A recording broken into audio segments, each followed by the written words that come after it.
I wanted a dad, like real bad.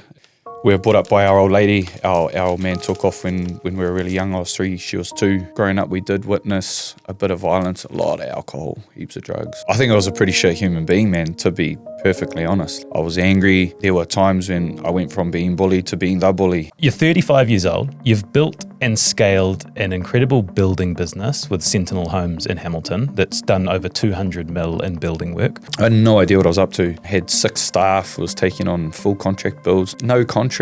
Just at the time, just like, because I come from absolutely nothing. Mum's broke my whole life. For me, the thought of making more than $30 an hour was just like, wow. And so I had a real disrespect for money even. I remember looking at my baby, man, and just being like, man, I need to sort my shit out. I mean, as Sentinel stands today, we've just done 10 years in business. We have a team of 20 at the moment. In our biggest years, we've built 50 to 60 homes in a year. We've done nearly 200 million in construction work in the last 10 years. Why do we do what we do when we know what we know? Look in the mirror, smack yourself in the face with a brick and go, why am I doing what I'm doing when I know what I know? I know that I want to be here. I know that I want to achieve this, but I'm doing this. And everyone has the ability to own that. This week on Between Two Beers, we talk to Nate Alley. Nate is one of our low-key legends. He's 35, a Hamilton builder and the co-owner of Sentinel Homes Waikato, a business he and his business partner Ash have grown from 2 houses in their first year to a $36 million pipeline and over $200 million in completed work. But this episode isn't really about building houses, it's about building a life. Nate grew up in Tokoroa without a dad. He went off the rails as a teenager, he left home at 15 and spent his early 20s chasing the wrong things for the wrong reasons. The day his eldest daughter was born at 26, something shifted, and he spent the years since doing the deep, unglamorous work of figuring out who he actually wants to be.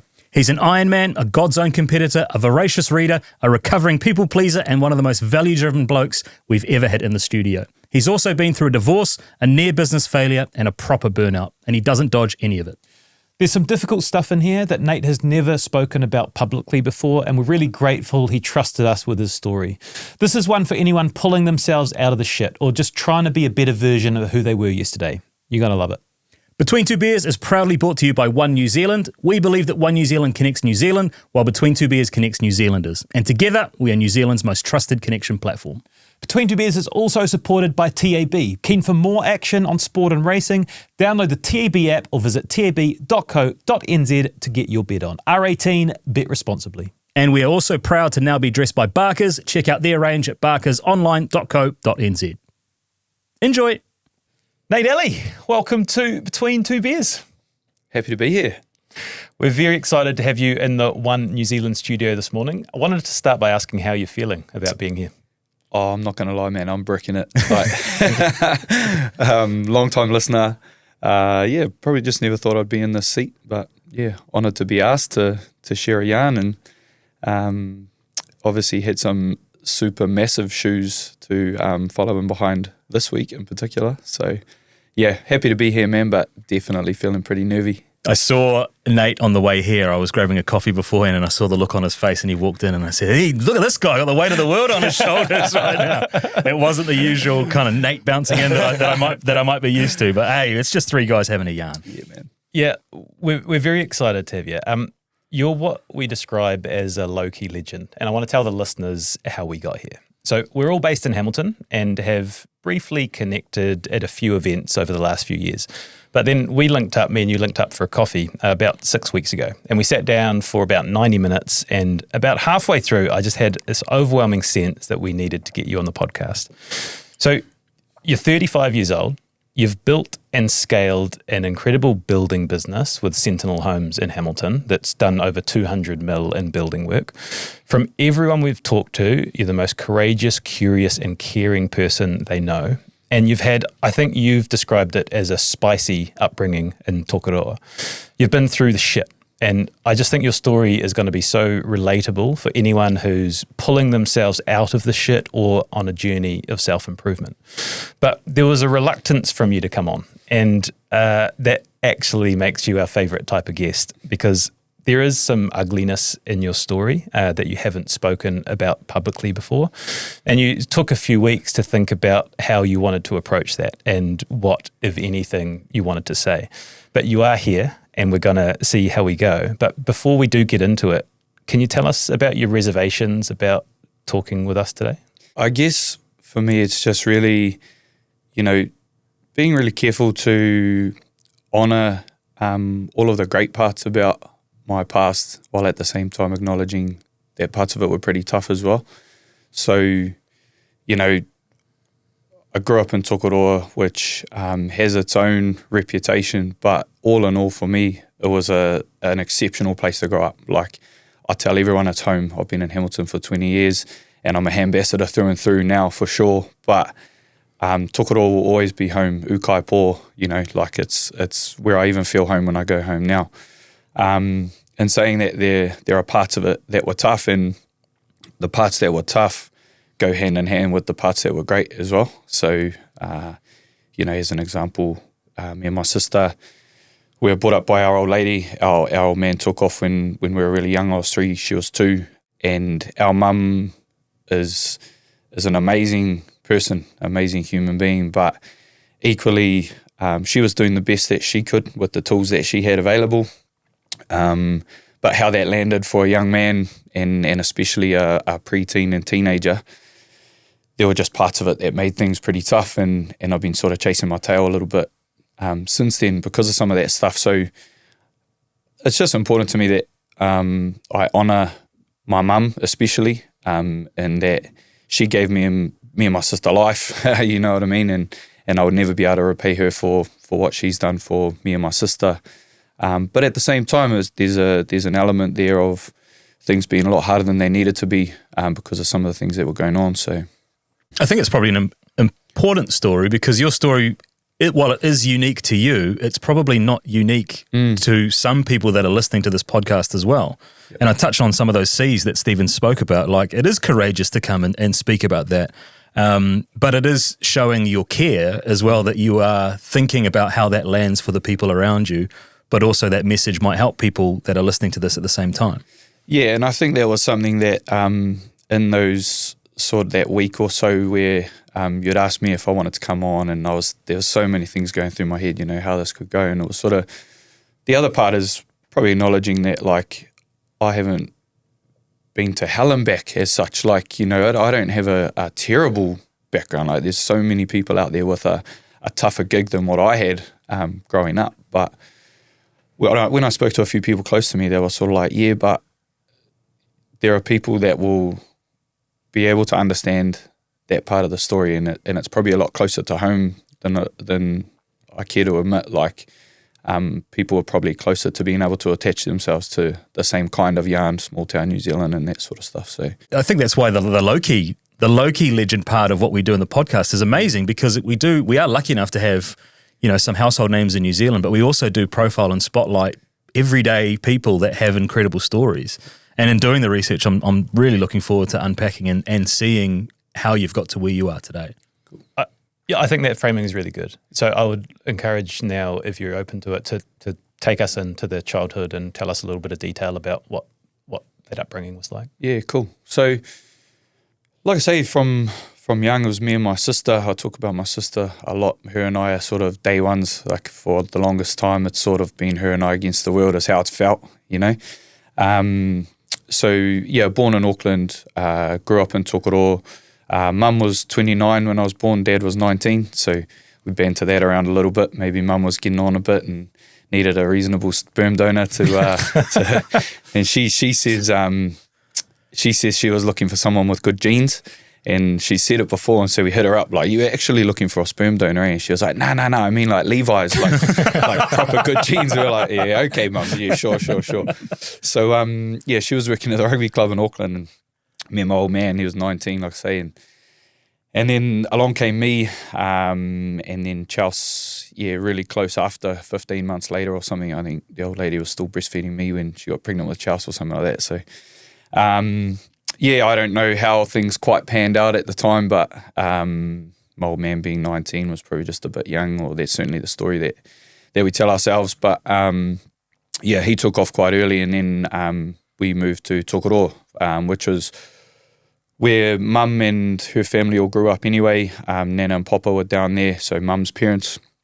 And yeah, from young, I mean, Tokoroa is a beautiful place with beautiful people. And so all through schooling there, a very diverse community. I think Tokoroa has the most ethnically diverse community just about in the world, represented by just about every country on earth in a really small town of, say, 15,000 or something like that. I think it might be the second biggest town in the Cook Islands. Tokoroa. There's a massive Cook Island community down there. I think there's more Niueans in Tok than there are in Niue. Yeah. yeah, something like that.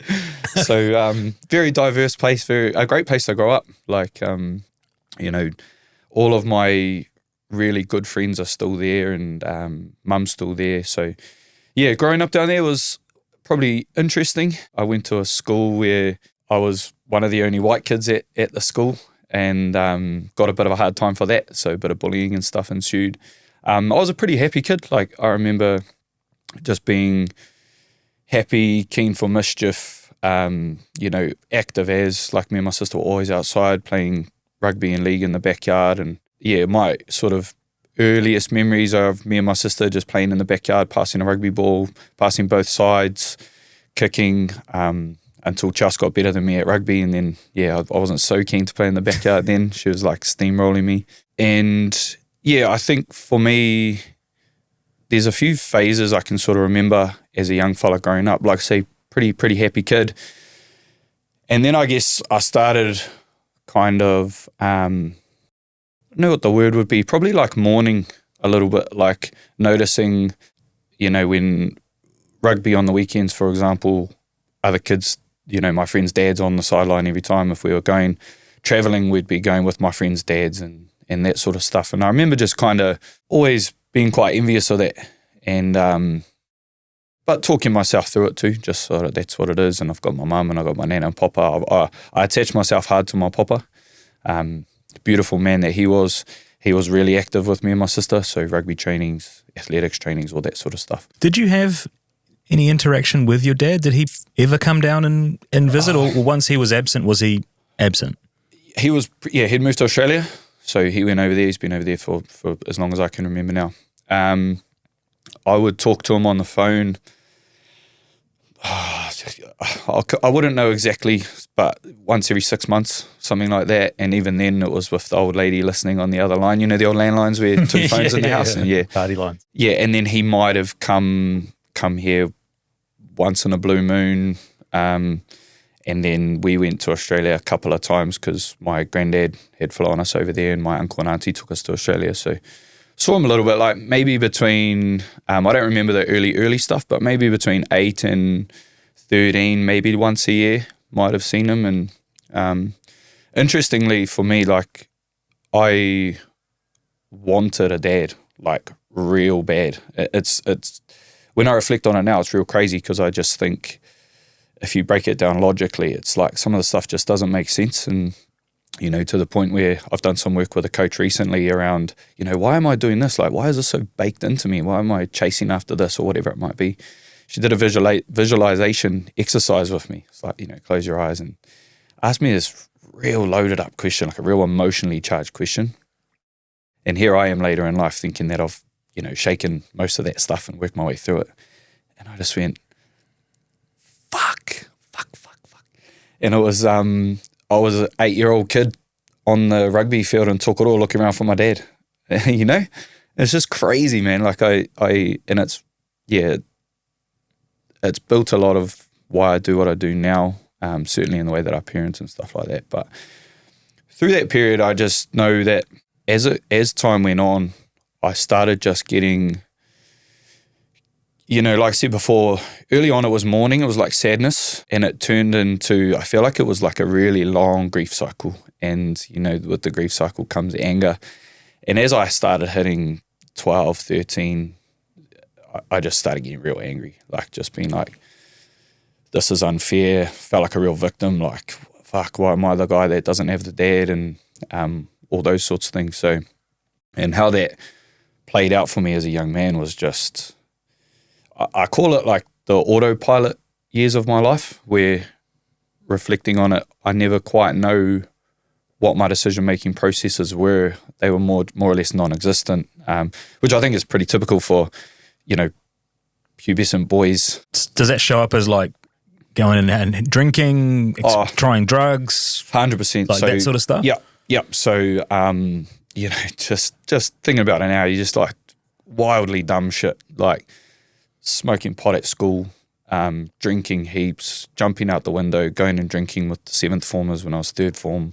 Women always chasing girls and, getting up to no good there. And real early, like thinking about it at 12, 13 and getting up to absolute mischief as a 13, 14-year-old, and in really sort of destructive ways, I think, like not having a drink and feeling like, like, I'm being a bit on the edge here. It was like fucking drink a hip flask of vodka to pass out sort of thing, regularly. Or not the hip flask because I got put off that pretty quickly, but just drinking into oblivion like real early. And the booze was a massive part of growing up as well. So it wasn't something that was new to me. It was something that I've been around a lot, and I just kind of thought it was the thing. Really trying to like find a sense of belonging, I think. Because Nate, where was your mum during all this when you were sort of going off the rails? she's there for sure. Bearing in mind, mum was single mum, working in a 9 to 5 on a pretty low wicket. Like, she was doing it pretty tough, man. Like, and I think by the time that me and my sister, or certainly by the time that I could, I guess, look after myself, which was pretty early, I was pretty independent. In her defence, even if she tried to exert some sort of control over me, she wasn't gonna have it. Even like physically, I was probably bigger than her at the time, and I wasn't scared of her at all. I think the last time she tried to whack me, I just kind of like laughed in her face, and I think that was the last time she gave that a crack. And she's there, and then like later in those 10 years, like 13, I think she probably realised that there was nothing she could do. So she was probably trying to get alongside it and be cool. It was like my 15th birthday. We had a van load of the boys went to Tokoroa, played 9 holes, can a hole, 15 years old, like. And I think that was mum's way of trying to make sure that she had eyes on us or something, but still heavily like on the piss hard, like 15, 16 years old, Where was Chelsea during this period as well? Because did she want to follow her big brother or pull away from her big brother? Or I think we should say Chelsea, the Black Ferns Chelsea. Yeah, we should probably let's introduce Chelsea, who's gone on to the very top of women's rugby in New Zealand. Yeah. We've always been close. We definitely had a bit of drama, even through that period. I think for both of us, we're just in our early teens, just trying to cope with all the things, bearing witness to a fair bit of shit that I don't think we probably should have a bit of, and not hard out, not every weekend, but growing up we did witness a bit of violence, a lot of alcohol, heaps of drugs, all of that sort of stuff. So we were probably dealing with that in our own ways, not necessarily together at that point, but where I had my circles and the people that I was running with, she had the same. Like I say, one of the beautiful things about Tokoroa is those circles that we were running in were beautiful people. For both of us, we lent a lot on our friends, families. I remember couch surfing for a little bit when, I don't know if mum kicked me out or I ran away, but I wasn't at home anyway, and I was staying at my mate Sean's house, and then I went out to Zane's, and just at 14 I think I was, stayed with my boss for a couple of weeks, who I was milking cows for, like milking cows to pay him a bit of board and that sort of stuff. So it was going pretty rogue. But having guardrails, it seems, as well within that community. 100%. Like my friends' mums and dads were just there. Like I kind of knew that if I couldn't be at home for one reason or another, that I did have places to stay. Yeah, I mean, imagine not having that. I don't know what would have happened, but I've tried later in life to let those people know too how much that sort of means to me and still means to me. I'll forever be grateful for having those people in my life and having their doors open. certainly now it's like if you can be that person to someone else, then I hold that in as something real close as well. You've introduced your papa as, I guess, one of those people that was pretty pivotal, but are there other people in the early stages of that story that were starting to reach out a hand and maybe look to guide you in different directions? It's almost like for a lot of that time I was walking on a knife edge, and it was like there was down this side, which let's not even look down there because that wouldn't be good, and somehow I fell the right way in a lot of those times. But there were people like a teacher at primary school called Mr. Edie, who I changed schools after being bullied down the road, and I went to this new school and managed to fit in quite well there. It was like I went from this other school where, you know, the bullying was happening and all that sort of stuff, and then I went to this new school, and because I was fast at running, I don't know, it was real weird. It was kind of like that was my in. It was like, oh, he's pretty fast, so he's pretty cool. And it was like, it was just like pace is a big currency at school. Can't coach it. You can't coach pace. 100%. And it was like a real, I mean, it's an interesting lesson there, in that like I hadn't changed between going to a school literally a K down the road to a K up the road. That bullying must be quite bad. Just if it's a reason for you to want to change school, or people in your network to want to change school, it sounds like you said there's a bit of bullying, but I feel like there's levels to it in that. Yeah, I mean, as a young fella, it just got to the point where I just, you know, was trying to make up being sick so I didn't have to go to school, coming home crying, all that sort of stuff, just saying to mum, like, you know, this and that and the other. It's not something I look back on and think, oh, that was like ultra tough, but probably at the time it was the toughest thing I was dealing with. Yeah. There's also like the power. I know you're big on the power of moments, and we've had a few chats about this, and sort of words and language, and the way perhaps your mum spoke about your dad and the effect that had on you. Yeah, I mean, there's no malicious intent here from the old lady. Certainly how it landed and how it's affected me for the rest of my life has been something I've had to really deal with. So she would, I guess fortunately or unfortunately for me, I definitely share mannerisms and characteristics of my father. And he's a guy who, like, if you met him in a bar, you'd be like, this dude is out the gate, like hilariously funny. Thing I say to people is like, great person to have a night with, like have a fun time with, not a great person to marry your sister or be your father. You know what I mean? Like, he's that sort of dude. And I think, like I say, when my old lady didn't have malicious intent, she would say to me things like, oh, you're so like your father, which sounds real innocent in that. And I'm sure she just meant in my mannerisms and all that sort of stuff. But in the next breath, my mum would say how much she hated my father and how he was a loser and how, you know, this and that and the other, he'd just left and he'd, you know, all the terrible things. And so it's probably been later in life when I've sort of understood how that was manifesting itself in me. Was like, for me, my mum was my sole source of survival, right? Like as a kid, you know, brutally. And so your sole source of survival is telling you that you're just like someone that she hates. And how that played out for me. And really, I can even feel it in my body now. It's kind of like, I remember that feeling as a young fella, like I've got to try and like make up for this because I'm like him and I can't be like him if I'm to survive, you know. Not that that's what was going through my head at the time, but it was how I was feeling. And so things like people pleasing, just trying hard, I guess, being a try hard, like just really trying my best to achieve stuff, I suppose. Like I wanted to be fast, I wanted to be good at rugby, I wanted to do well at school and all those things definitely early on. And it's something that is baked into me now, like I, you know, for better or worse, it's just something that I kind of can't shake.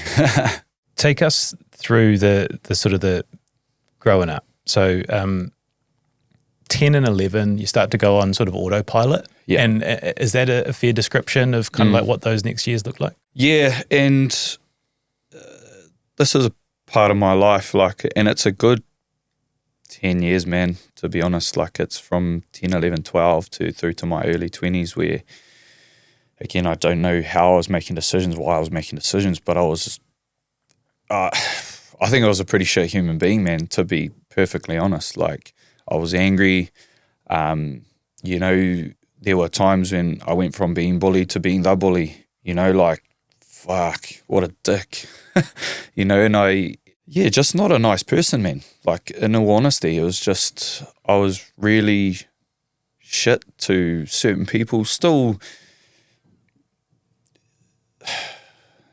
it's hard to explain. Like, I've always, you know, my nearest and dearest have always been my nearest and dearest, and I've always made sure they're like my sister, for example. I never do wrong by her, my closest friends and all of that. But to other people, just in my pursuit of trying to be cool, you know, like trying to belong, the booze for me became like an escape, and from real early, and it just got worse and worse through 15, 16, right through to my early 20s. The booze was a regular feature. And yeah, just even, I think the person that I was when I was deep on the piss just wasn't a nice person either. Like, just trying to be cool, taking other people down to be cool, that sort of stuff. Were you angry? Yeah, man. Ultra pissed off. Yeah. I had a big chip on my shoulder. All the time? Or did it peak and fluctuate? Were there times where, I don't know, you settled into a rhythm? I honestly reflect on it as like a decade-long grief cycle. So, you know, it started with a bit of sadness and all that sort of stuff. And the angry part was definitely that middle section. And I think I found acceptance in some ways at some point along that road, probably in, you know, between 19 and sort of 20-something. While I was still very much behaving in a way that I'm not proud of and that was consistent with what I was trying not to be, I still had a pretty solid understanding that I could confidently say that I wasn't quite like my old man, if that kind of makes sense. But it wasn't until later on that I really did smack myself in the face with a brick, man, and just be like, well, fuck, hang on. You've been spending the last 10 years running from, you know, trying not to be like him, trying to, I guess, be cool, you know, and then just really going, shit, you know what? All of the things that I'm doing are consistent with what I'm trying not to be. Like, my intent isn't marrying up with my actions and my behaviors. What the fuck? And it's compounded too, because you go into the building industry, and as I understand it, your dad was a builder as well? Yep, 100%. So 15, 16, you get into the workforce full time? Yeah, so I leave. I just got to the point where I was just, you know, I went from intermediate being like, I was ducks at intermediate and I was quite good at school and all of that sort of stuff, and then just progressively through third form, fourth form, just downhill, just angry, pissed off, not wanting to do anything. And I was in fifth form, and my teacher in English was teaching us how to write haiku poems. Which is not a skill I don't think anybody really, unless you're a poet, uses outside of high school. Yeah, and that's exactly what I said to. I just refused to do it. I like flat refused. There's been no use for haiku in my life. I couldn't even pick a haiku out now. I know a limerick. Yeah. That's the only one. That's the only one. I do limericks. Yeah. And so I'm like 15 years old in this English class. Teacher's teaching us how to write haikus, and I'm just fucking around. Like, I'm just disrupting the class, like being a clown. And she was like, Nathan, you've got to do your work, you know. And I'm like, miss, you give me one example when I'm going to need to know how to write this haiku poem in my life, and I'll do it. And she just face went bright red and was like, get to the principal's office, you know. And so I did, and it was the dean and the principal. They were just like, look, Nathan, like, we had pretty high hopes for you in coming to this school, but we think your time would be better spent elsewhere. And I was like, punch my ticket, sweet, man, I'm out of here. So yeah, that was late fifth form. I think I just turned 16 and moved to Hamilton straight away. Like, bright lights of Hamilton. Yeah, man. Yeah. And it is, like, honestly, man, coming to Hamilton was like, I'm in the big city, man, like, holy. And so, yeah, my nana and papa were up here by then. And so I moved in with them, thank goodness, and signed up to do a pre-trade course at Wintech. Started doing that. And then this was around like 06, 07. So doing the pre-trade, the wheels were falling off the economy. I wanted to be a builder. I'd come to the city to be a builder because there's not a lot of building work down in Tok. There's like 2 builders you could work for down there, and they had no jobs. And yeah, coming out of that pre-trade and looking for work was 07, like mid GFC. And so no one was taking on hires throughout that period. And so I don't know. I don't quite know how at this point in my life, because this is like a patch of my life where I'm like not in a great space. Like I'm pissed off and I'm doing all this wild stuff. But something in me sort of, I had to do work experience as part of my pre-trade, and at the end of that, they couldn't give me a job, and I just kept turning up. So I went there like the following week after the pre-trade course had finished on the Monday, and I was just working for free, and I just like wasn't leaving. And this was at the end of the year, and then started December, the guy says, "Oh look, we'll give you work till Christmas paid." I was like, yo, like mean.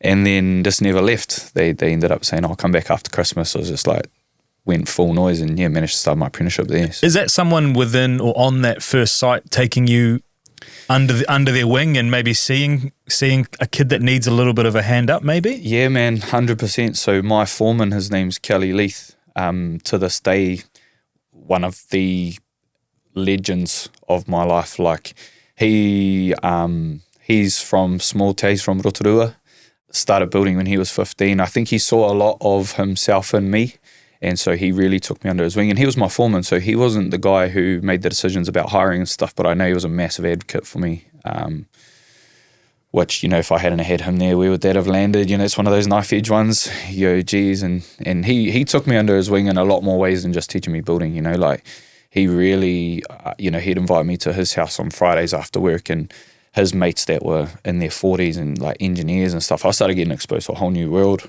through Kelly, and simple shit, man. Like obviously understanding I was like reasonably practical, I wasn't an idiot, but didn't have the dad to teach me how to change a tire. You know what I mean? Like he was teaching me that shit, teaching me how to cook sausages on a barbecue properly. You know, keep it low, man. Don't go too high. You just burn the sausages, man. Keep it low, you say. Yeah. That's when they got wrong. You know, so he was teaching me that stuff. I wondered about that. I wondered whether it's sometimes a gesture as simple as here's a pie and a V at Smoko. 100%. Like, you know what I mean? 100%. He was doing that sort of stuff, you know. And there's a few guys like that. There's just the moments, you know, the power of moments. It's, you know, my uncle, my mum's brother, a man I hold in super high regard, Jeff, he gave me the book Rich Dad, Poor Dad when I was like 11 or 12, and just encouraged me to read it. And I sort of looked up to him my whole life, but he was a long way away. He was in Auckland, we were in Tokoroa, but he gave it to me. I don't know why. Like I haven't even asked him why. He'd probably have some reasons, but I read that book and it just changed my view on so many things, like my view on money, and kind of reframe that every man can be wealthy, I suppose. Like that was the first exposure I kind of had to that idea.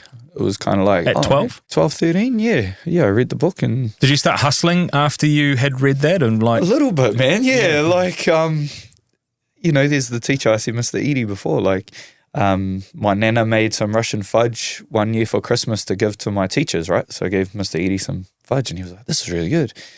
And he was like, "Have you ever thought about like trying to sell that?"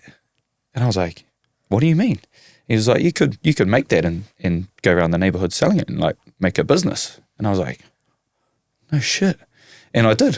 So like got a loan from Nana. I think she made my first batch, which I sold, and then I bought the next lot of ingredients, paid it back, and it was like, through that time, I was like, I remember making a batch of Russian fudge, and then I went around the neighborhood door knocking to sell it in this like basket of cellophane wrapped Russian fudge for like $3 or $4 a pop or something. It's probably way overpriced.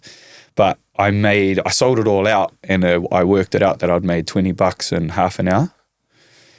And I remember at the time just being like, that's the equivalent of $40 an hour, which is the equivalent of XYZ, which is, you know, I pretty much like, if I could do that every day, I'd make like $100,000. Like, oh my God, like at that age, yeah. Like, whoa. Yeah. I respect that hustle. I had some kids come around the neighborhood the other day on the weekend knocking at the door and saying, we're doing car wash. We're going around the neighborhood car wash for $15. Awesome. And I was like, yes, definitely. Handy. Come back next weekend and wash our cars. Yeah. And like I guess learning those lessons informally at an early age perhaps has set you up for the business journey that we'll get into in the second half of this conversation. But interesting that those building blocks are there. Yeah. Despite all this chaos that you're describing, there are little bits that shine through. Yeah, and like I say, it was like in amongst that chaos and anger and stuff, there was still some key people there who just really did care for me and love me and that sort of thing, and who I owe a lot to, you know, like especially my Nana and Papa. Like Nana and Papa had a computer, the old Windows 98, dial up, like if you're on the online, can't use the phone sort of buzz. And Nana let me write a recipe book. So I wrote a recipe book, printed it all out on her printer. Again, had to like pay her back for the paper and the ink and stuff like that, and went around the neighborhood hustling recipe books, which like I go to Tok now, like we're like 25 years later. Are they still knocking around? People still have them, and people still use some of the recipes. And I'm talking like a grim recipe book. Like I stole all of Nana's recipes out of her recipe book, and then I had one recipe in there that was like the best way to make wheat bix. It was like one of the recipes I had in there. Yeah. I want to move into the building the business, the first one at 19. But before then, like when someone shares their story and for the first time, it's so captivating. Like I've just been sitting here listening, and you haven't shared it that much, right? Like publicly. Not like this. When you reflect on, like, how do you sum up your childhood? Like, do you look back on it? Like, yeah, what do you describe when you look back on your childhood? If I was to summarize it in a phrase, like something that I've sort of captured in more recent years is grew up a screw up. Like I believe that. Like I think about some of the real internal kind of turmoil, some of the things that I was doing.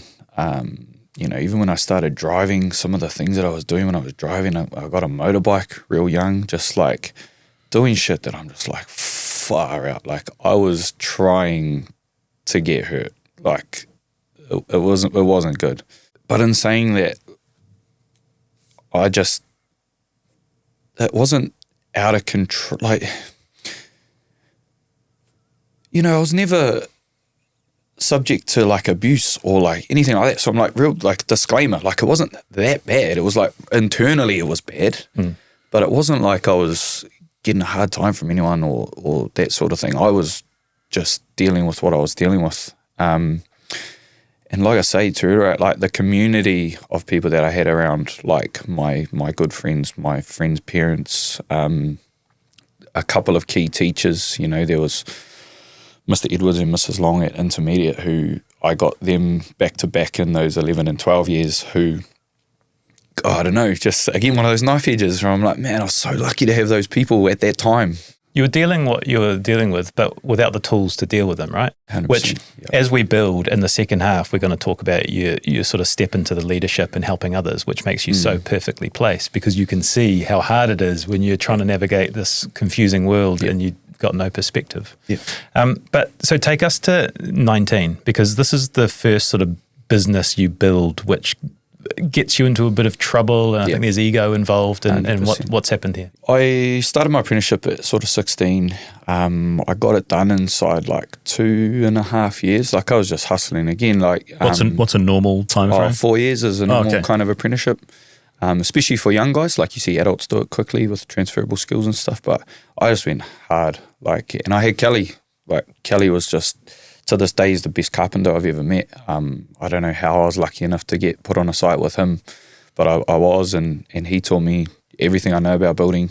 And so I became qualified at sort of 19, and but this is when the ego really started running rampant, you know, like I was just run by, you know, even getting qualified in that time was like, yeah, fucking, I'm the quickest, my quality's good, I can do this. And there's been steps like that in my whole career actually now, to even today, where, you know, it's funny in our game, like the apprentice, you know, your apprenticeship is about learning, right? So you spend those years of your life learning, and then you think, cool, you're a builder now, so you don't learn. But the first year I did as a qualified builder, I learned more than my whole apprenticeship put together. And then as a builder, you look at foreman, and then you look at project managers, and you always think, you know, when I'm good at this, I'll crack it and I'll be there, and then I'll just be there. But every step of the way, you learn more than you did in the condensed time that you were doing the previous role, right? So finished my apprenticeship. I remember by the end of my apprenticeship, I was running a job, and I had a guy working for me in the company, like that I had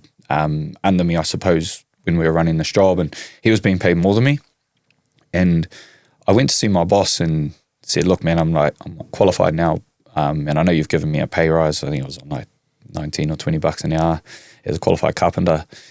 And the guy that was working under me was on like 22 or something like that. And I was like, oh, look, man, I'm running this job. I just, I feel like it's fair that I get a pay rise. And he was like, nah, you got to earn your stripes. I was like, oh, fuck, okay. Here's my resignation. Like, even that I think about now, like, they gave me my opportunity to do the trade, and I'm like embarrassed that I left so quickly after qualifying because of that. Like, me now is like, man, there's a loyalty, like there's a gratitude and stuff that I should have at least done a year after that to pay you guys back for what you gave to me. I've spoken to him about it since then, and we're all good now, but he was pretty dark at the time. And then, like, from there again, like, the ego was just running rampant. I went and worked for another guy as his foreman, gave me a pay rise, all of that sort of stuff. And just part of me, like, as this cocky young builder, was just like looking at him and being like, man, if this guy can run his own business, I can 100% run my own business. Knew nothing about running a business. Like, how did that double tax go in that first year? Dude, this is what I mean, right? And this is something that happens in building. Like, I see it now as been in the game 20 odd years, and to start a business in New Zealand is one of the easiest things you could do. Like, you go online, register a company, you're a business owner. I don't know. We had some steps. We had some false starts. Well, to start it, So here I am. I start this business, and I'm like, hell yeah, like, ego is just in the driver's seat hard. Like, yeah, I run my own business, had all my own tools, bought a van, because I was 18 then, so I could tick up a van. I didn't even know what GST was. Like, I didn't know what a tax return was. I hired an accountant because I thought that's what you had to do, but I didn't know what questions to ask him. I took him on as like a bookkeeper. Didn't know that I probably needed a lot more advice than that, and just started doing work. I was like typing up invoices and then like Googling how to do it. We've all done that. Bro, it was just like, I had no idea what I was up to. How'd you go with contracting? No contracts whatsoever. Everything was a handshake. And so, like, through that period, right, like, I took on staff and I had apprentices, and leadership back then too was just like, you think, you're the best builder on site, so you're the leader. Or that probably turned into me for like, my leadership's really developing. If I buy a pie and a V for the boys, then I'll be the leader, like, hard out, and then it was pack of ciggies, pack of ciggies for the boys will be so stoked. Box of beers on a Friday. Yeah, 100%. Roof shelves. All of that stuff, I'll get them some new hivers or whatever. Yeah, they'll think I'm the man. And so I got 19 through to 21-ish, 22, had 6 staff, was taking on full contract builds, no idea what I was up to, didn't know how to price work. No contracts. Like, I was more or less going to people and saying, I'll be like this, like, $80,000, $100,000 renovations, and just at the time, just like, because I come from absolutely nothing. Mum's broke my whole life. And, for me, the thought of making more than 30 bucks an hour was just like, wow. And so I had a real disrespect for money even, and then, just got caught out badly with contracts. Like, had some clients who didn't want to pay because they didn't have to, and they'd made heaps of changes throughout the job. I had no way of tracking variations. It was just like a disaster, man, like a proper disaster. And there were people that got caught in the crossfire with that. Like, I lost heaps of money. I did work for a good 18 months to get out of that hole. I made sure I paid all my subbies back, which I'm proud of. Like, I did handle that the right way. I didn't know how to manage KiwiSaver. So one of my apprentices wanted to be on a higher KiwiSaver rate. I thought he was, but I hadn't done anything. So he missed out on like an extra KiwiSaver contribution. Like, to this day, I'm like pissed off that I mismanaged that. I carry a bit of embarrassment about that. But yeah, it got to the point where, we were doing good work. Like, we were executing on work, and I was, we were delivering quality product and all of that sort of stuff. But just the business was just shit. Like, but for me, I was like, at the time, I've got 6 staff and I've got 3 vehicles and like, I'm the man. Oh, man, what a dick. Yeah. So you're working for 18 months to pay back the debt you've accrued from this sort of disaster. Yep.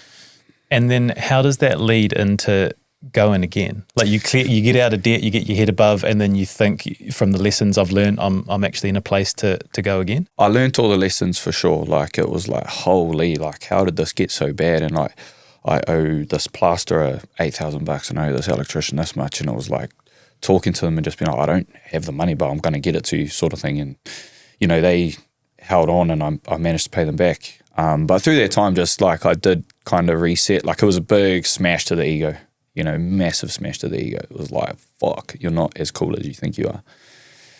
And so by the time that, I'd paid those guys back, it was back to just me and 2 apprentices, just on the tools, and way more simple, doing labour-only work. And, you know, I sort of I've to this day, I just love building houses, you know, like it is something that just gets my wheels spinning hard. Like, again, like moments, I remember driving, like I just probably got in the clear or close to being in the clear.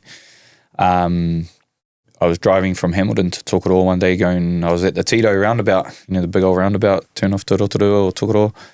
And a call came through, random number, driving my van. And it was a guy called Marcus, and he was like, hey, I've been calling around town in Hamilton around the merchants asking for someone who's young and keen. We've got a business called Sentinel Homes. We're looking at expanding throughout the country. Would be pretty keen to have a chat. And I was just like, all right, okay, yep, I'll be keen to have a chat. And an old family friend who was at Carter's in Hamilton had said, call Nate, like he's just young, just energetic, go-getter. And started having those conversations and did like a year's worth of DD. I had no money, I had no nothing. But for me, it was probably because I'd had that big hit to the ego. I knew what I was good at. I was like building. I'm good at building houses, had good energy. I didn't have systems or processes, and that was kind of what they brought into the mix. And so I was like, this could work. But again, had no money, had no nothing. Moments again, my auntie just so happened to be coming back from Scotland. She'd done really well in business over there, in a tech business and that sort of thing. So I got on the phone to her. I had to call at like early in the morning or late at night because of time difference and all of that. And I was like, hey, Auntie Del, what do you reckon about doing this? And I was like, yeah, I'm interested. We started yarning about it. And then next thing, she was back in New Zealand. We were sitting in an office in Auckland signing up to buy this building franchise, man. And just... Have you always had the gift of the gab, the ability to spin a yarn and to be, I won't say persuasive, but to tell a good story? I think so. I have you guys done Clifton Strengths? No, we've done a version of it, but not that one. So in Clifton Strengths, in my top 5 is communication, positivity, and woo. And those 3 things put together means I do have a natural ability or tendency to be able to communicate, like tell stories. So thankfully, like it got me a seat at that table. And what is woo? Woo is it's winning others over, which honestly, man, when I first got told that was one of my strengths, I had the ick badly because I associated that with my dad.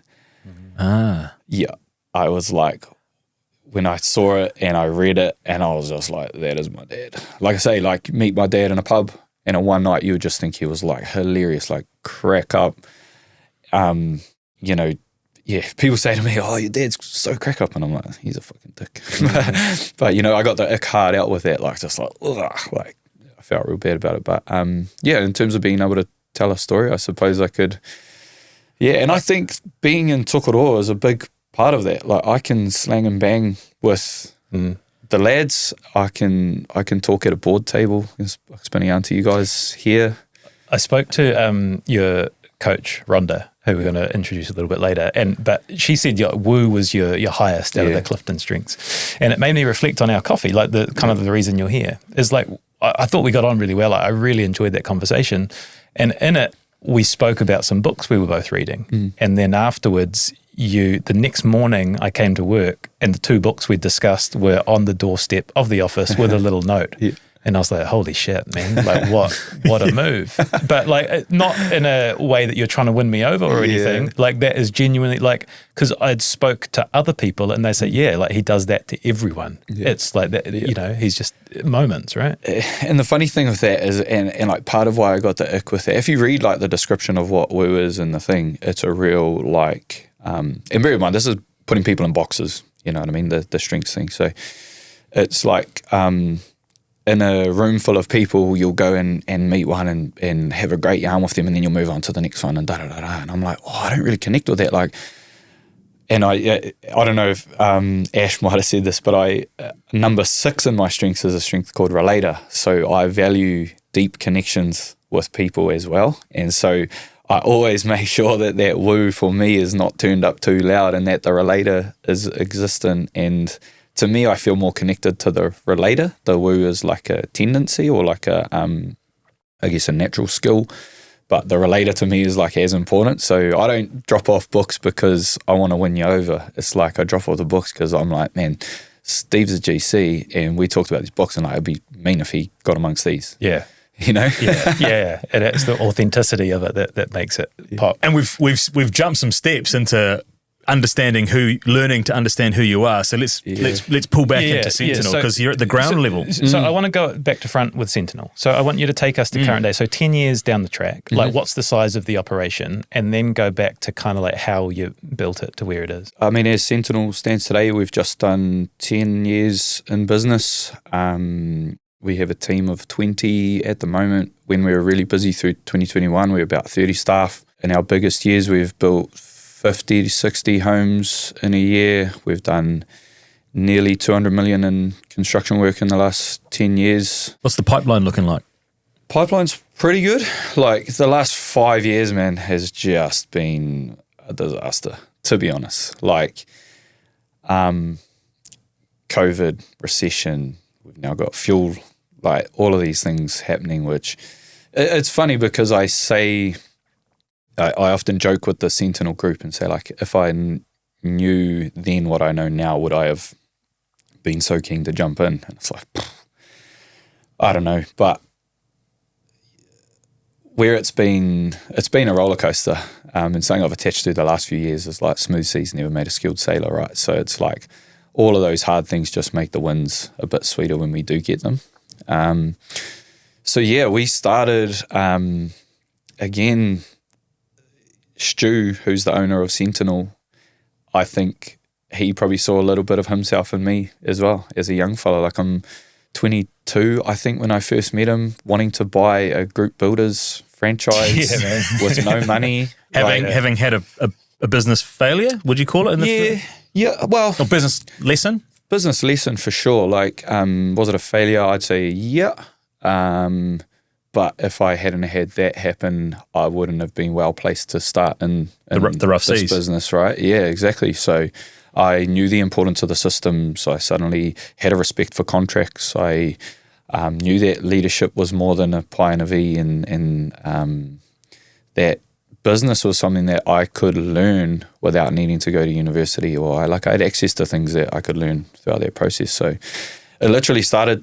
My auntie Dell and I, day one, I think it was like September the 1st, 2015 or something like that. And we were around her dining room table at her house in North Hamilton, and we had laptops and we just started hustling, man. Like, crazy to think. Like, you know, in that first year, we took in our first 2 staff members, maybe 3, because we got out and hustled and sold a few homes and started building them and all that sort of stuff. And people came to work for us around the dining room table. I'm like, I reflect on that now. I'm like, who in their right mind would take on a job with us like in this? Like, we were such a bootleg setup.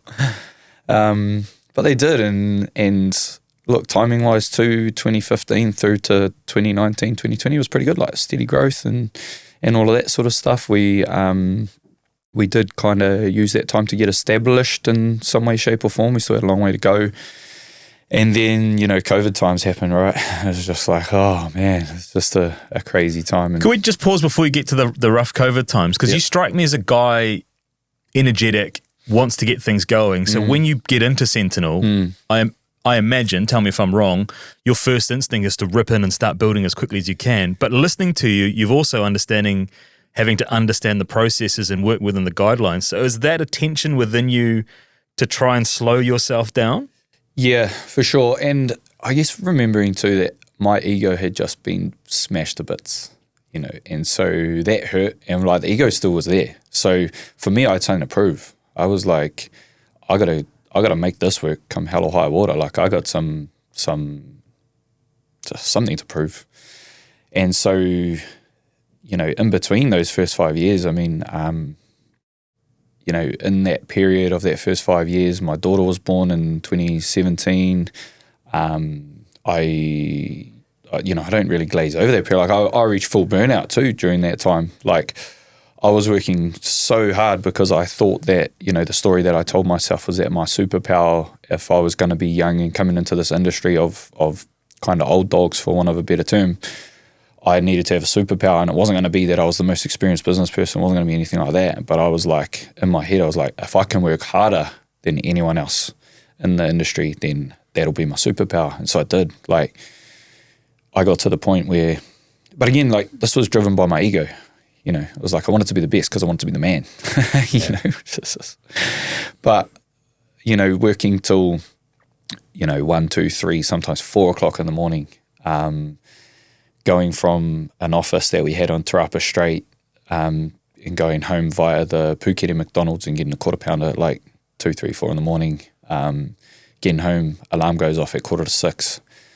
Getting up and going again, and like I did that for ages. I was like, I'm the hardest working builder. Like, this will work. I've got to make this work. This is going to work. And then, you know, when my daughter was born, that just amplified that. Like I was like, not only that was a life changer in itself, having my daughter, but that just amplified that need for it to work.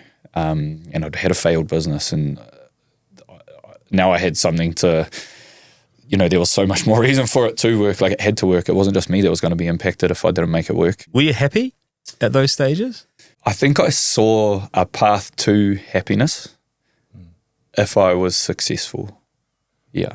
In the day-to-day, I would say no, not at all. But there was a light at the tunnel. I didn't know how long the tunnel was, but it was like, if I can make this work, I could be happy. I could be successful. I could have these things and all of that sort of stuff. But again, the wrong reasons.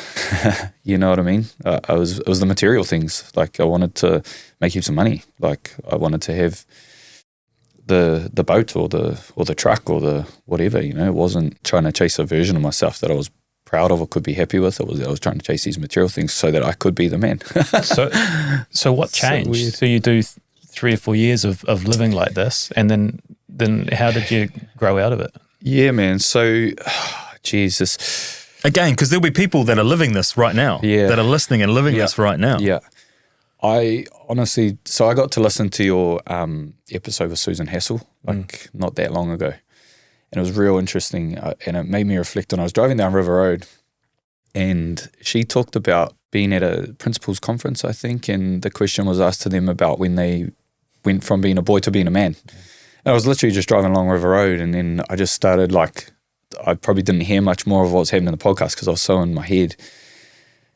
And I started crying. I was just like, fuck. I remember, man, just holding my daughter and just being like, fuck.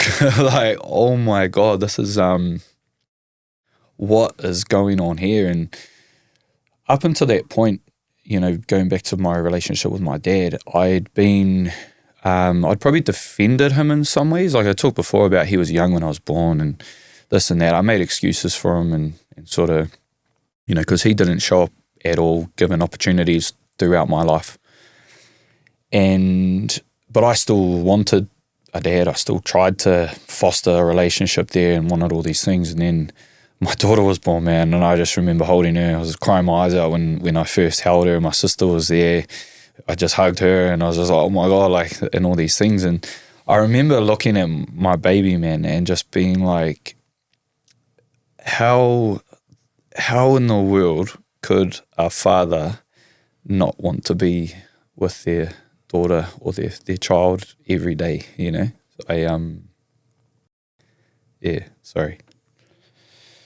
She's, both of my girls, they're just like, and it made me really reflect on my relationship with my dad. And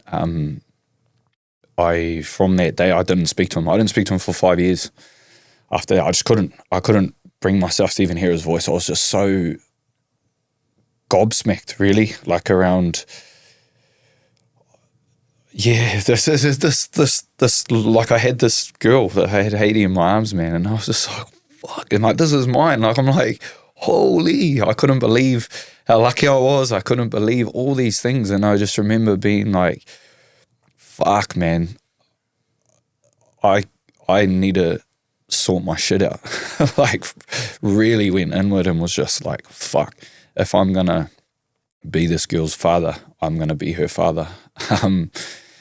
And so that was a real turning point for me in terms of, not that I had words for it at the time, but it was a moment where I took absolute ownership of myself. Like, I was like, I did a lot of reflection. I sort of thought to myself, you know, like, even asking myself questions around like, what's the difference between me and my dad, like, at the moment?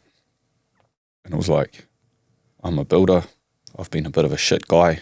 I've had a failed business. Like, all of these things, like, all I had was proof that I was like him. And I was just like, fuck, I need to fix this, like, badly. And so that was a real turning point. And it wasn't like I cracked it that day.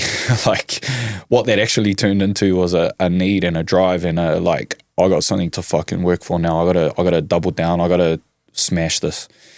And it was only, my daughter was, you know, when I hit that full burnout, like, was only 6 months after she was born, because I think I went into overdrive. I was like, this business has to be successful. I have to be successful. I've got to do all these things. And, you know, like I say, baby was 6 months old. I'd done one of those all-nighters. I'd got home 4 a.m. I'd been pricing work, doing whatever I was doing at the time to try and make the business successful. And my alarm went off 5:45. My eyes opened and I just could not move. Like, I genuinely, my lights were on, but no one was home. I was like trying to will myself out of bed. And I just couldn't, man. Again, I started crying. I felt sick in my stomach, like physically ill. Ash might remember it. I don't know if she does or not, but I had to call. She was with us by then, and I had to call her and say, I just can't come in. I'm fine. Don't ask any questions. I just can't come in today. And yeah, like, again, another one of those moments, just a massive lesson. That was when I probably learned the hard way that if I don't look after myself, I can't look after anyone else. And so that was a real turning point for me in terms of trying to get fit, looking after my body, looking after my mind, all of those sort of things. So I didn't want to be like, you know, feeling like that again. So it's another one of those things, like, I wouldn't wish that on anyone going through that. But actually, on reflection, it was one of the best things that could have happened to me. And from the outside looking in, and I've never swung a hammer in my life, but it's a pretty masculine, quote unquote, masculine industry that you work in. So I imagine, and again, I know mates in construction and these sort of things have come in, but it's probably not an environment where you want to show maybe some of those frailties or weaknesses, and maybe that's your ego Hard out. talking about it again. Yeah. And that was definitely the thing. Like, it's only now that I can be real comfortable with that. Like, I've shed tears in front of my team just in the last couple of years with a few of the tough seasons we've been through, you know, and while there's still definitely a part of me that's like, oh, fuck, like, just cut it out, like, whatever. But I do know that it's a gift when I see that from other people, and I have to coach myself through it still because it feels very uncomfortable in that. But yeah, it's something that I've probably learnt to embrace a bit more and understand that everyone's fighting their own battles, man. You know, everyone's got a story. Like, everyone's doing it tough at some point in their life, and being able to hold space for people when they're doing that now is quite cool and something I you know, it's not something that happens all the time, but I value being a leader who can hopefully be someone that people can come to if they need to share, because I'm showing it myself, you know. Do you remember when that happened for you, when you were in that position where somebody needed to hold space for you? It was probably around the time when I started leaning into that coaching, like Rhonda, and it was just, we actually, we were at the True Colours long lunch at the atrium, like having a big send, and we had a team by then, so Dell and I were there. We had, I don't know, half a dozen people in our team. We were sort of growing, and we placed, you know, we both had similar values and intent. We wanted to have a cool team. Like, that was something that we set out to do from the outset. Again, taking it to the old dogs in the industry, we wanted to be like the cool young team and on the block sort of thing.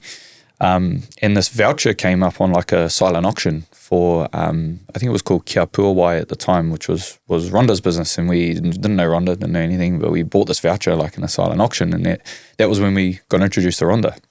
So she came and did like a wellbeing session with our team. And yeah, after that, my relationship with Rhonda has been like a lot of one-on-one coaching and all of that sort of stuff. And that was when I started sort of being able to really deep dive into me and kind of understanding that, you know, all of the PD that I'd done before that, or even what I was doing at the time, was like, if I did a bit of study in finance, for example, because I learned the lesson from the old business.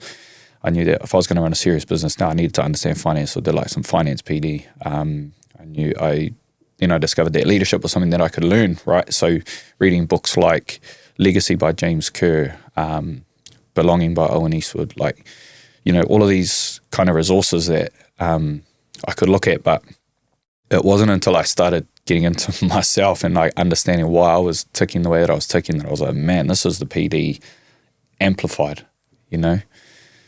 Being able to understand why we do the things we do. And even, to be fair, was when I started kind of allowing myself to be free from a lot of the things that I was carrying a lot of embarrassment and stuff about, you know, probably giving myself a bit of grace and going, rather than running from it, like letting the shadow of who I was be in the passenger seat with me as opposed to trying to lock it in the boot. That kind of makes sense. Did that involve actually going to people and reconciling? Going to individuals and saying, hey, yeah, like the guy that gave you the opportunity and saying, hey, I probably didn't handle that the best way I possibly could. Yeah, 100%. Yeah, like over the years I've been able to, both with intention as in like, you know what, and what I've just uncovered about myself by writing my journal, or like this thought that's just come in that I've thought, man, I should reach out to that person. There's that. And I've done that. And I've reached out to a couple of people to, I guess, apologise for my old self. Other times it's been by fluke, like I've ran into someone while out and just been shitting myself, but sort of used it as an opportunity to go, fuck, hey, like I know this was what happened in the past. I just want you to know that, you know, I'm really sorry about how that was, and try not to even make excuses. Like I could go and say like, that's who I was at the time and there was this going on for me, but it's just like, look, man, I was just shit, and there's nothing else I can say apart from that. I'm sorry if that impacted you. There's two things at play here, right? Like you're on the self-improvement journey individually, but at the same time you're trying to build a team and you're trying to make them all better. So do you have to figure yourself out before you can help others, or can you do them at the same time? Yeah, I think they can go hand in hand, but I think, you know, like I say, that kind of burnout phase really highlighted to me that unless I was looking after myself 100, then I was no good to anyone else anyway. So I probably prioritized the personal development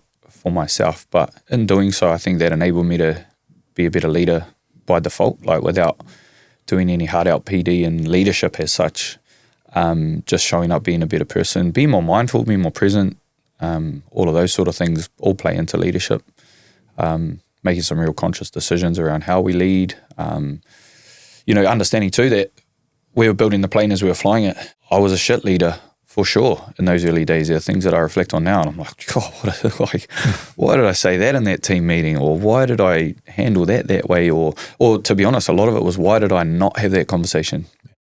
You know, one of my things now is like, the hard conversations only get harder the longer you leave them.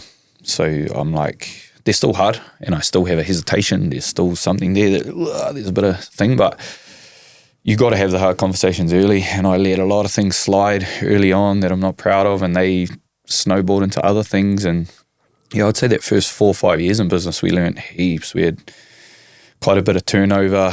You know, one of the things I've learned that kind of smacked me in the face, I'd say, 5-6 years ago, was that kind of understanding that no one wakes up in the morning and goes, I'm going to do a shit job today. Like, literally no one does that. And it was, you know, there's a saying, there's no bad teams, there's only bad leaders. Like, if someone in your team is not doing a good job, that will 100% sit with you. as a leader. And you can take ownership of it, you can be responsible for it, or you can blame, you can make excuses, you can be in denial about it. And like I say, if someone's not doing a good job, they either don't know what a good job is, which is your job to communicate them exactly what that is.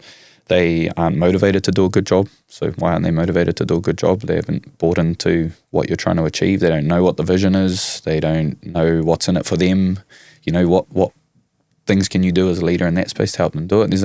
There's a myriad things that as a leader you can do and should be taking ownership of to enable your team to do a good job. Was it a conscious decision in Sentinel to upskill the people that you had or you have?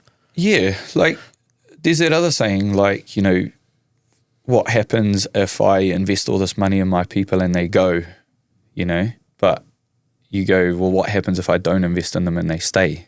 So like for me, because of the weight that I place on personal development for myself, and I know what it's done for me, like we're so lucky as well. Like the amount of resources that we have at our fingertips now for learning anything that we want is endless, right? And it's like, you know, coming from the 90s and 2000s where some of that media and just availability of information wasn't hard out there. Like we had encyclopedias. Encyclopedia Britannica. 100%, like Guinness Book of Records, right? Like all of that sort of stuff. Robert Wadlow. You know. Yeah. You had to go to the library. Yeah, 100%. Whereas like even the stuff that you guys are doing, right? Like part of my PD journey has been listening to podcasts, and yours is a massive one on my list of podcasts that I listen to. And the richness of information and the availability of information that we have now to be better leaders, better people is just out the gate. Like, and yeah, I just think we're so lucky to have that at our fingertips. It's not something that I take for granted. But you've still got to build houses. Yep. So how do you reconcile that desire to PD yourself to fuck, but also keep the balance sheet going? Yeah, I honestly think that they go hand in hand. Like, I think, well, also one of my ethoses or one of the things that I believe in is, you know, I remember hearing that the first day of Harvard Business School, a lecturer stands up at the front and says, like, what's the purpose of business, to the auditorium or whatever. And I don't know, they're bandy about. And the facilitator or the lecturer says, you know, the purpose of business is to deliver the most value back to the shareholders as possible. And I'm like, the fuck it is. It's not the purpose of business. Like, yes, a business has to exist to, you know, legally we have to be profitable. We have to make money. That's fine. But the sole purpose of business is not that. Absolutely not. Like, when we have a business, like, you know, understanding that we spend more time in our mahi than we do with our family a lot of the times. Like, how big a part of someone's life is that? So our businesses should exist to, like, enrich our lives and enrich our people's lives and be something that people, like, want to be. Like, I would so much rather make 25% the amount of money and enjoy doing it and have a team that enjoys doing it than, you know, like, so I have a few sayings bandying about, but in building especially, you can get rich by being an asshole. Like, you genuinely can. You could get rich by screwing your subbies, being shit to clients, underpaying staff. Like, people, you can do that if you want to. But then what are you? You're just a rich asshole. You know, who wants to be a rich asshole? Yeah, I feel extremely lucky, man, to be. I work with some incredible people, and I love them. Like, I genuinely love them. I spend so much time with them, and you know, it's probably remiss of me not to share, but that viewpoint of the importance of enjoying what you do and having an impact versus just making money has been really hit home to me the last sort of 3 years. So, you know, we by all accounts, we're doing reasonably well, making good money. I got a nice ute. I bought a boat that I love, like a little 14-foot tunny that just, you know, full of adventures. I built my dream house. I literally built a house that I thought I would never, ever live in. Like, grew up in forest products houses in Tokoroa. Like, you know, we were cold, we put socks on sort of buzz. Like, you know, we're in some, and this house that I built was just beyond my wildest dreams. So I was just like, oh my God, like, this is my house. But then I got divorced 3 years ago. The house became extremely unhappy.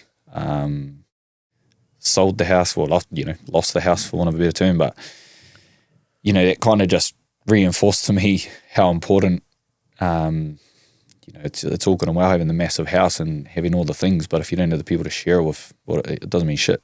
You know what I mean? You can have a big business with bright lights and a big office, but if you don't like being there, what the fuck, what are you doing? You've put a lot of work into yourself. I think you said like 6 figures in PD courses and stuff, right? Over the years, easily, I would say, yeah. And I'm really keen to talk to you about values. We have done a lot of work in this space, and it's been hugely beneficial for our business, understanding who we are and what we stand for. And I talked to Rhonda about this, and I want to read what she said. She said, Nate is someone who has an enormous capacity and curiosity for growth and challenge. He is someone who does not shy away from the hard stuff. There is nothing he is not prepared to take on and try. I find him to be one of the most curious and most courageous people I know. He's extremely values-led. And I mean that in the sense that he lives and breathes and leans into his values on the daily. They're not some words that get conjured up and thrown around. I think a really good example of that most recently is he sent an out of office, which I'm going to read. So this is an out of office reply, and it says, I'm out with sick kids, so might take a while to respond. Don't call me unless it's more important than the kids. And then in brackets, hint, it won't be. For anything urgent, please call the office. Otherwise, I'll come back to you as soon as I can.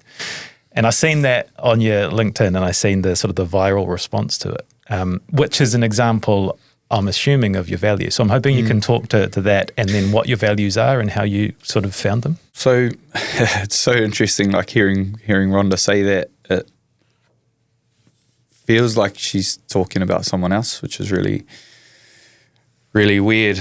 But I can own that now. Like there's an imposter syndrome that's there and will always be there. But those are super nice words to hear from Rhonda. So I feel quite humbled by that. But look, through certainly since my big girl was born, like I say, that point in my life where it was like I got to take ownership of some shit. Like, and then even through being divorced, there's like two stories there around. You know, that kind of looking inward when my daughter was born, I probably started to realize, or what I realized throughout that period and doing work with Rhonda was, you know, I was spending my life trying my best to not be my dad. And she really helped me reframe that, to change it to, okay, I'm not trying not to be like my dad. I'm trying to be the best me. And then it was like, well, fuck, who am I? You know, like, who actually am I? Because I didn't really know, you know, and, you know, when my daughter was born, it was really like, well, who do I want to be? Like, starting there, like, and deciding, well, what do I want to be? Like, I want to be a family man. Like, that's, you know, not, I don't want to be like my dad. I don't want to flee. I don't want to, these things. I want to be a family man. Okay, cool. What are the, you know, and Rhonda again helping me with this sort of stuff, like what behaviours, actions reflect that? And it's, you know, the things like, I mean, as a dad, I'm like an active nappy changer, hair platter, nail painter, like, you know, there's those things that are like super important to me. It's like deciding what those are. And I did some values work with Rhonda, and it was, you know, over time, I think it was one thing to decide what those values, what my intent was with those values.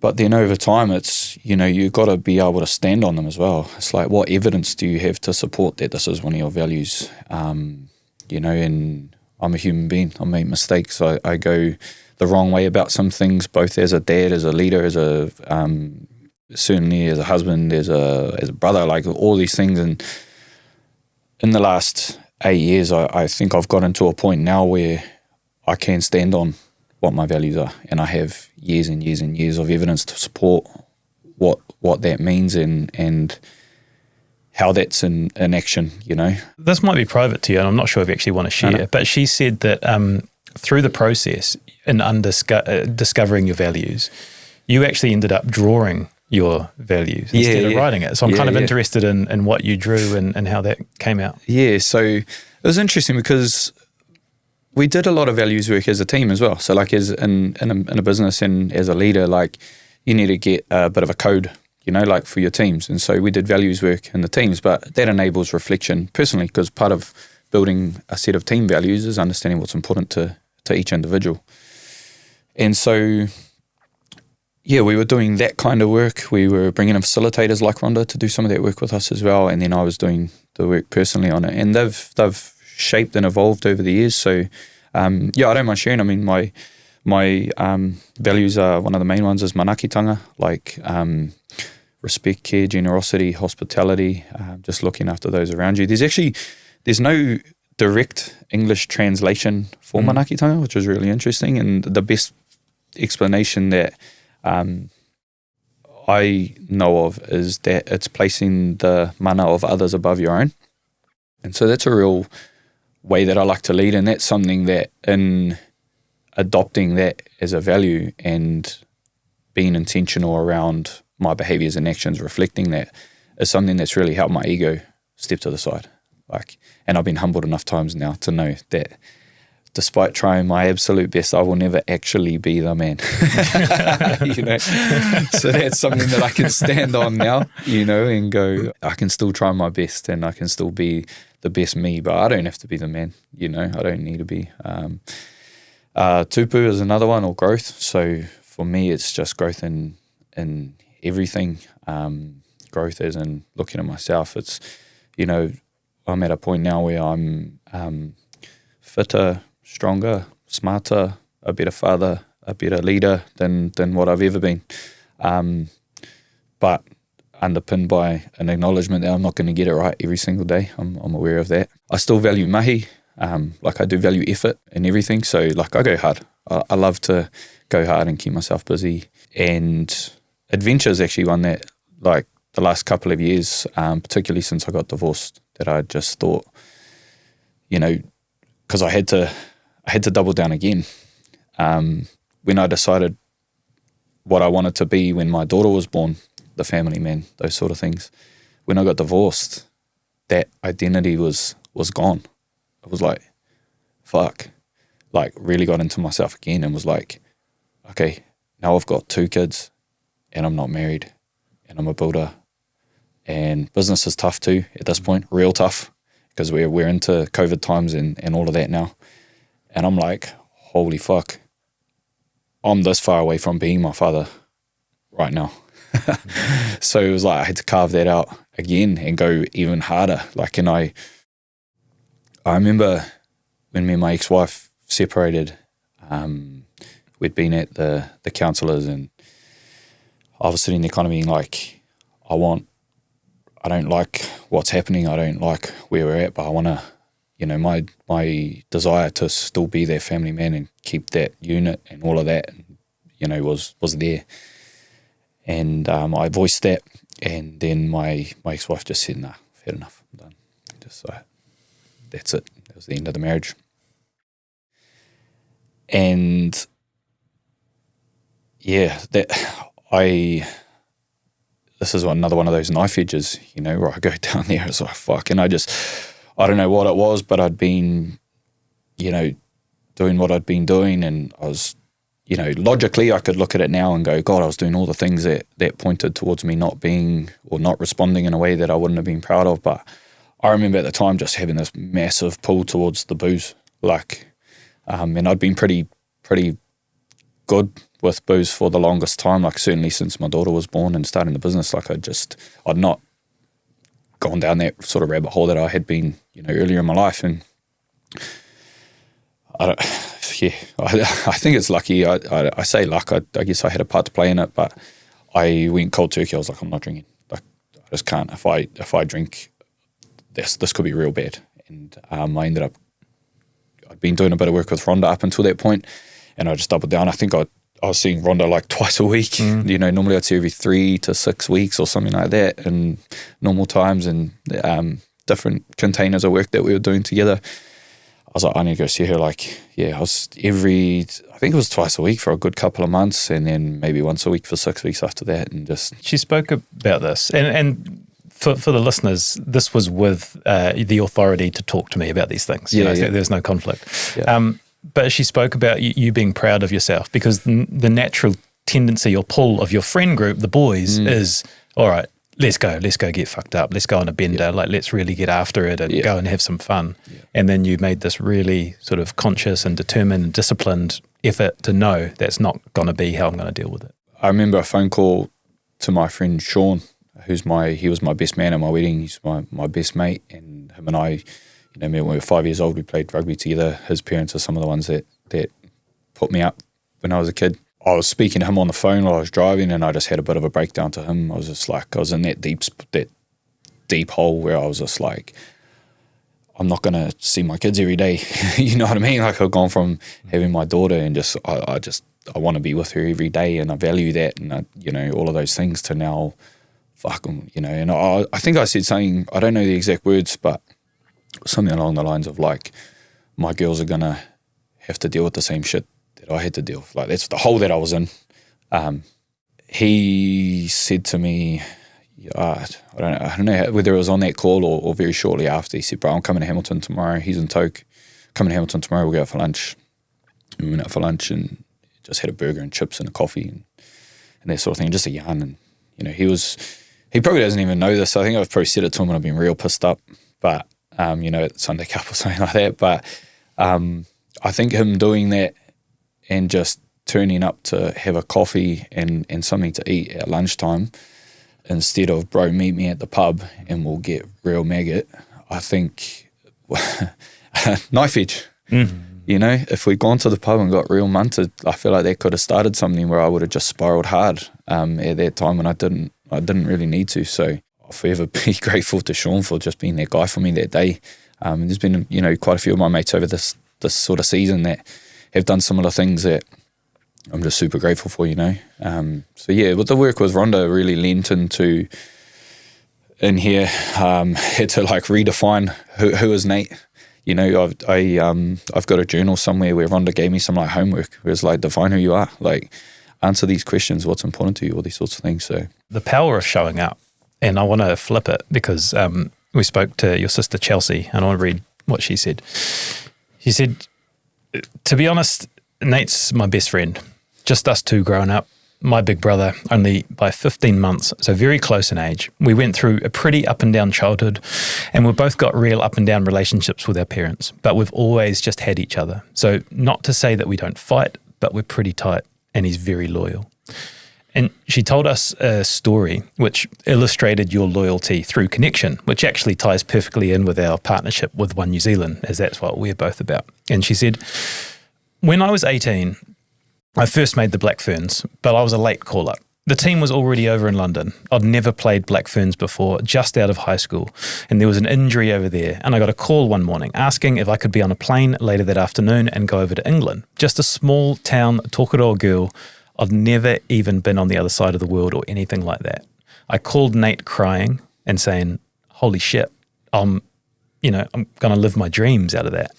He was working at the time, busy as, but he dropped everything and got on the same flight as me just to come and support.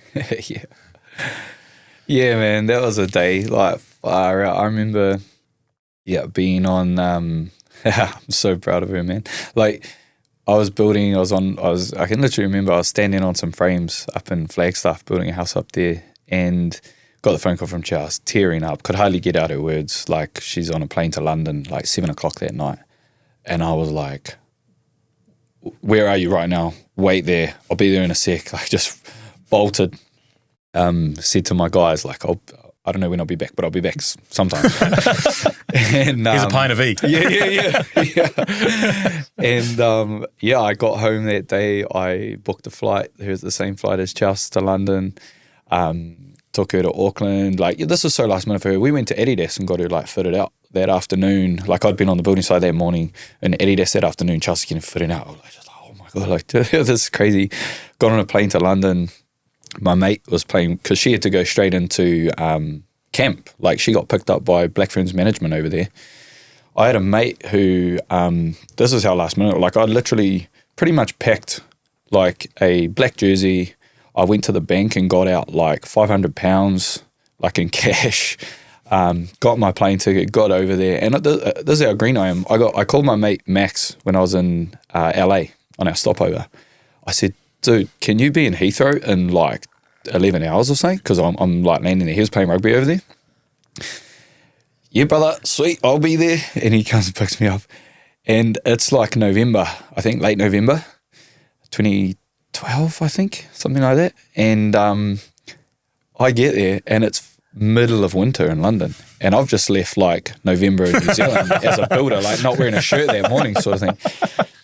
And I get there and I'm like wearing like this thin layers, like I had no jacket, I had no nothing. And Max is like, bro, what are you doing? And we went straight to like Primark or something like that to get jackets and all that sort of stuff. But yeah, man, I could not let her go on that plane on her own. Like I was just like, I knew like no one else was going to go get on the plane with her at that shorter notice and that sort of stuff. And like I say, she hadn't been to the other side of the world. I feel with my sister because of our history, I guess, being parallel, you know, like we're in the same spot. We know each other so well. I feel a real responsibility for her as well. Yeah, I love her to bits, man. She's cool. She's so cool. And seeing what she gets up to and has done and is now doing, I get more proud of her. She's a mum now. And my niece and nephew just, they keep her pretty honest, man, I'll tell you that. But yeah, she is my best friend. Yeah. Your nephew carries your name as his middle name? Yeah, got that in there. So Rhodes Nathan Semple's his name. So yeah, that got me in the feels pretty badly when I heard about that. So yeah, I was there for when he was born, and yeah. And she showed up through that period of your divorce as well, right, to help you out with the kids? 100%, man. Like, yeah, this season was shit. I don't wish it. Yeah, there was a time in my life I was just like, man, I remember listening to someone when I was on a business course, and we got to listen to this business leader who runs a business, a really big business actually, and he was talking about people, and he just said, I think I'd been divorced for 6 months or something like that, and he just said to the room, you know, if anyone on your team gets divorced, just know that they'll be fucked for 2 years. And everyone in the room obviously knew that I'd just been divorced, and they were looking at me laughing and stuff, but it's true, man. Like the brain fog, the just everything about that season is just tough, man. And you know, me and my sister lived together through that period. She was massive, and just helping the adjustment, I suppose, for me and my kids. Like she's like my kid's second mum. She's just so good to us, and she was, yeah. I mean, she's done. While I feel like a responsibility for her as her kind of like her older brother, she's probably done more to support me than the other way around, I would say. I don't know, because she also said you would give her your card when she was an active player to make sure that she had the right fuel for her body to support her rugby endeavours as well, because you were earning money that she wasn't able to access as a uni student too. So there is a real obviously close connection between you two. Yeah, like I say, like I feel like a responsibility for her, you know, and probably exacerbated by us not having a father, right? Like I felt like it was up to me to be that guy if she needed it. Like, you know, she like crashed her car one day, and she tried to say that, the steering wheel just didn't work, but she'd hit like a give way sign. I was like, you're going too fast and it's wet and you were sledging. That's why your steering wheel didn't work. But I was the guy that she'd call and go sort the car out and fix the tire or whatever. So I'm like happy to be that guy for her. This has been awesome.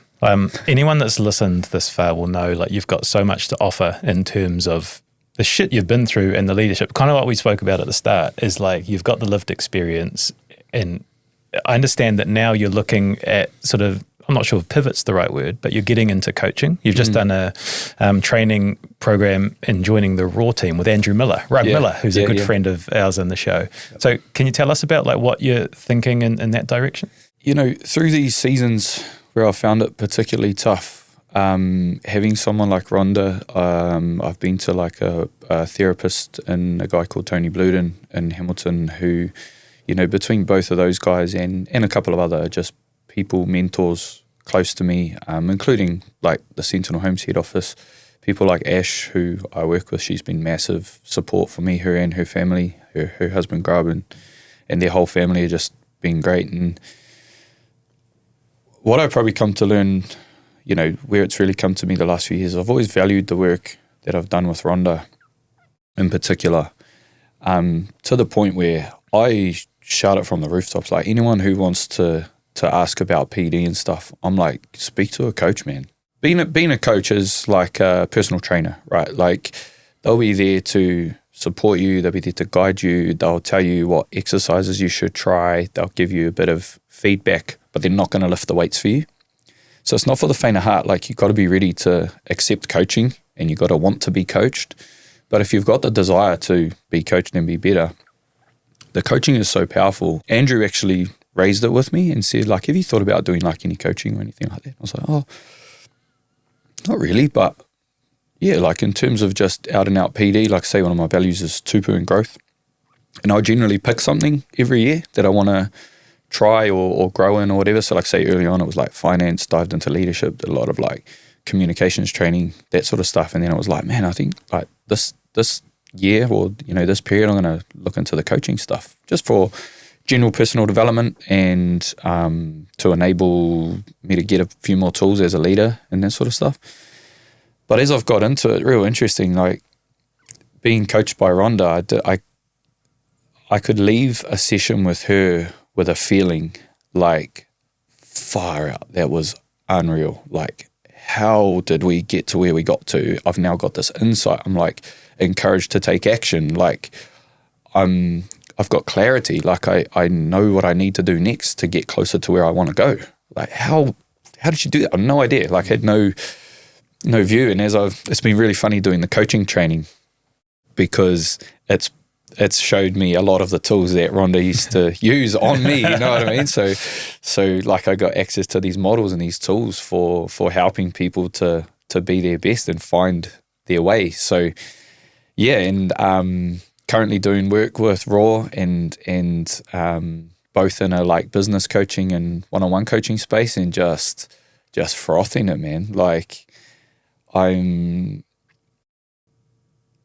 get the opportunity to have conversations with people to help them find their next steps and stuff like that. And I've had, you know, just last week I've started doing some one-on-one coaching, and I had someone quite hesitant. Like, I think his wife had probably talked him into doing the coaching more than anything. But, you know, gnarly situation, came out of the show, managed to navigate it, and it was like, it was really cool, man. Like, obviously can't talk to much detail because of privacy, but like, I just came out of that just being like, whoa, like top of the world, man. Like, it really set my world on fire. Yeah. And so I don't know where it's going to lead, but I'm pursuing it at the moment. I mean, you guys are in the business of asking questions, right? You know how powerful it is if you can frame a question properly. And I'm finding it just spilling over into other areas of my life, like asking my kids questions in a way that makes them go, rather than, how's school, hun? Yeah. You know, there's so many, it's really powerful. What do you ask them? Because I ask them, how's school? And I'm always like, that's a bad question. I never got a good... And you're a master question asker. Yeah. You know, tell me about a time in the last month where you've found something challenging at school. And you just see my big girl just go, oh, I really didn't want to do XYZ event at the sports day. You know, oh, what did you do? How'd you get through that? You know, just asking that question, just getting her to reflect on it. And because for me, because of those years on autopilot, what I didn't have was tools. I didn't have self-awareness. I didn't have any of those things. And so I hope that through this, I can enable my daughter. I mean, they'll be so much smarter and I hope much better people than what I was. But yeah, it's a blessing, man, to be able to acquire that skill and gift it to them, I suppose. Yeah. You'll be in popular demand, I imagine, when this comes out. You've got this skill. You remind me of Dave Wood, actually, and we've done the Come Under. We've all done the Come Under Pressure workshop of someone who's lived it and is very raw and sort of real, but incredibly articulate and like good with your messaging and just knows his shit. So yeah, I'm excited to see where that path takes you. I'm keen to talk about the boys. Yeah, because I want to talk about Sunday Cup because everyone we spoke to, all the guys, they're like, you need to talk about Sunday Cup because that's a theme of the podcast is, men spending valuable time together and actually talking through their shit. So what is Sunday Cup? Sunday Cup it'd be like 12, 13 years old now. So it started, a good mate of mine, Jordan McGee and Jordan Wood, I think they were like the brains trust initially, who were like, we need to get the boys together. We should just compete in something. Like, they're both competitive guys. We all generally love our sport, and just, Jordan is one of those guys who makes a game out of anything. And like, I mean anything. Like, I remember a Labour weekend back in the day, he invented a game with a picnic table and bouncy balls, which we call picnic ball, and we had a massive tournament and everything. Like, he's that guy that does that kind of stuff. But they started and said, just put it out to the boys. We used to have, what was the app, Viber? Viber. We talked about that yesterday. No, wait. Viber So we had a Viber group called Clowns Anonymous, and he put it out to the boys, and that I hope that group chat never sees the light of day. But they said, we'll get together one Sunday a month. We'll compete in a different sport. We'll do it throughout the year, and then at the end of the year, we'll have a prize giving out in Whakamaru out at Jordan's place out there. And we started that, and for the first it was awesome. Like, straight away, it was just like we had Canterbury polos that we like chucked on, and just bootleg as we'd turn up. We played games like frisbee golf. Like, the kind of rules for it is that it can't be anything that requires fitness. It's like hand-eye or whatever. So like, one of the events is like basketball free throws, for example. Like, we just roll up and see who's the gun at draining threes. Over the years, it's evolved, and so those first couple of years, by the end of year 2 and into year 3, it started getting to the point where like the boys were getting girlfriends, wives, having kids, and it just started like being quite hard to get all the boys together. So it got a rebirth and ended up being one weekend a year where we get together on the Friday. We start the Friday, we compete Friday, Saturday, full days. We do like between 12 and 16 events or something over those 2 days. And like I say, everything like timber bowling, mini golf, right through to I think we've played gutterboard before. There's good game. Yeah, good 100%. game. McGee's got this game called Washer Box, which he I think made up. I don't know, but it's a PVC pipe inside a box which you throw washers into. That's one of our games we compete on, and so we do that, and then prize giving Saturday night, and we've all got blazers with the Sunday Cup logo embroidered on them.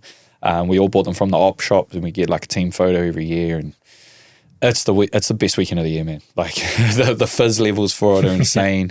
We generally have an AGM like in like August, just an excuse for the boys to get together. Sounds like the 12 clubs of Christmas. Yeah. So we plan the next one come August. And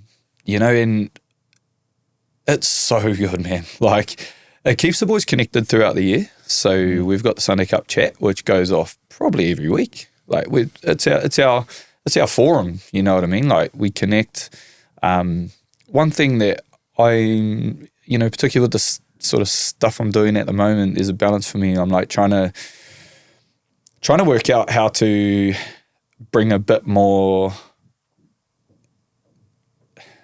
It's hard. Like, we catch up and we just get rip roaring drunk. We have like a big piss up, big week, and obviously with that is a lot of connection, and we love it. I would love to get the boys to something like Come Under Pressure, for example, and then do the Sunday Cup or something like that. Like, I think we could. It's not something that we're really good at as a bunch of mates. Like, we'll have the deep and meaningful chats at 2 a.m. at the Dr. Rudy's or whatever. But, we do miss. We don't allow the space for those kind of chats to happen, which I think would be really cool for the boys. So, which is interesting, because that's almost the gap that the lads and dads group fills for you, which 100%. We've introduced Andrew Miller from Raw Coaching in, but was a brainchild of him and Pete and Nate from Maisie Harris. So tell us a little bit about that. Yeah, so I mean, that was 5-6 years ago now. And this time when I was looking for those things, my daughter's born, I'm like trying to, be me instead of not be my dad, sort of thing. I got this like random email just like, hey lads, we're thinking about putting together this group of lads to get together, do some PD, get to know each other.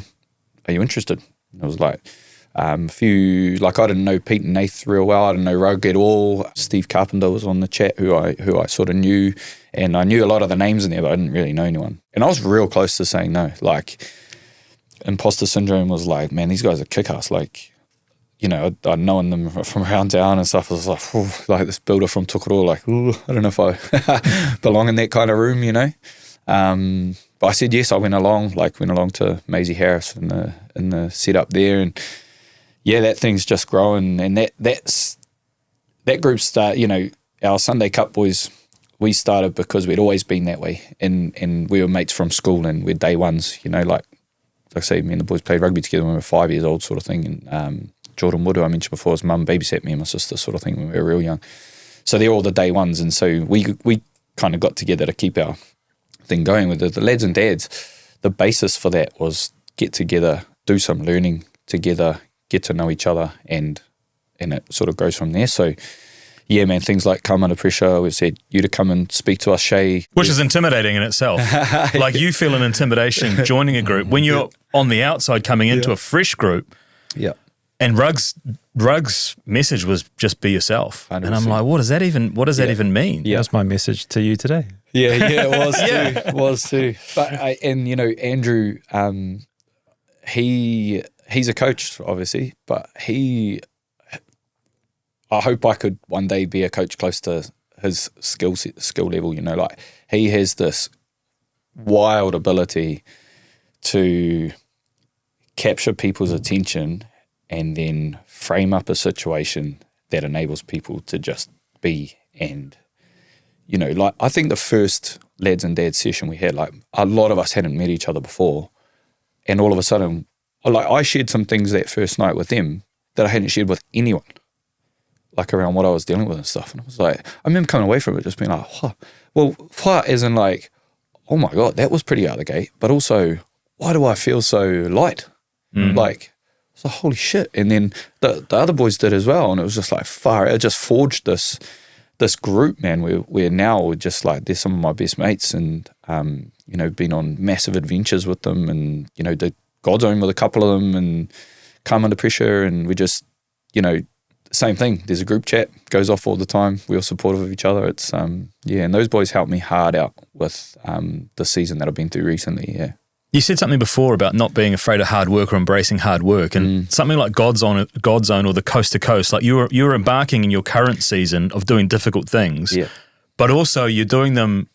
You didn't know how to swim, or you didn't know how to kayak. Like you're taking on these multi-sport events with a big gap in your arsenal. Yeah, right. Like forcing yourself to get into an area of discomfort, I guess. Yeah, 100%, man. Like with this recent season, and I've lent into the sport and the fitness and stuff hard out. Like I really, I guess when... Is that so you can get your shirt off more on social media? and I do have a knack for getting naked on social media. The bathtub on Sentinel Homes. Guys, you got to see it to believe it. Oh, hell. You got me, Shay. My face is going to be... It's not the face anyone's going to be looking at on that post, I'll tell you that for free. Nah, you know... Like I said, when it was like, I guess if I call it, say, V2, like V1 was me trying to work out who I am when my daughter was born. V2 was trying to work out who I am when I got divorced. There was a probably realization there where it was like I lost the house, I lost the relationship, I lost, there was a point there where the business could have been lost. You know, like that was certainly the uncertainty with that season, the COVID and all of that sort of stuff. And through the work with Rhonda and people close to me, it was like, well, shit, if I lose all of that stuff, what do I have? You know, what do you have if you lose all those things? And it was like, well, shit, at the end of the day, all we've got is our tinana. We've got this, like, what am I doing to make sure that even if I lost those things, what do I still have? Like, who am I? Basically getting into that. And so I really lent into the sport and the doing hard things. And I remember hearing this thing around, if you choose to do hard things every day, then you're better equipped to deal with the hard things that come along that you don't ask for.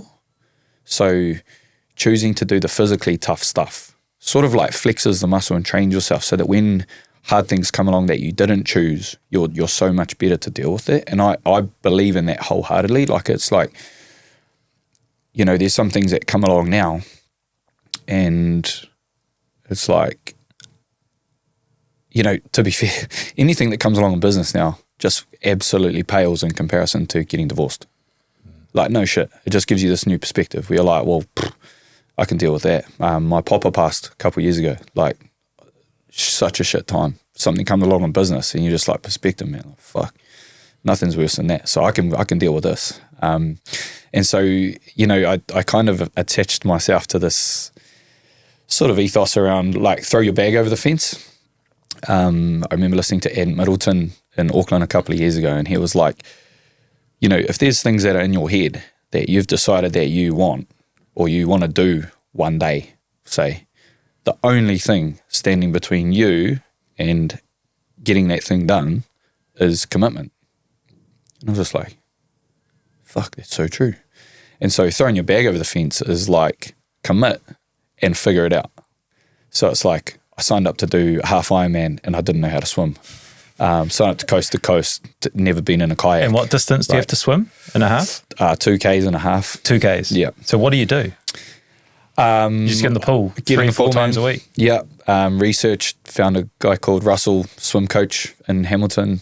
Started going to swimming lessons. Like, oh, dude, my swimming was just atrocious, like properly atrocious. Russ would probably tell you, like, I would have looked ridiculous. Arms flying full tit, gassing out completely, swimming 25 meters. Like, it was bad. And so I didn't enjoy it, but it was like, do the hard thing, man. Like, commit to it every day.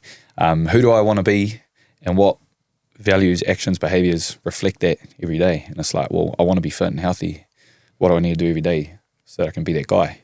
And that be, do, have sort of thing. I want to talk about the ick, and it was something from Ash that came through, and it's the I'm not sure of the fear or the thought of someone from 15 years ago hearing you talk about things like this. Like, it's been incredibly, like, real and great, but for whatever reason, there's a part of you that thinks someone's going to be listening to it and thinking, oh, this guy's full of shit, and that kind of not sitting well with you. Yeah, I think it's taken a bit to, one of my hesitations when you said come and chat on the pod was like if someone hears this who knows me from when I was an absolute rat bag, is just going to be like, this guy's so full of shit. Like, that is not who he is.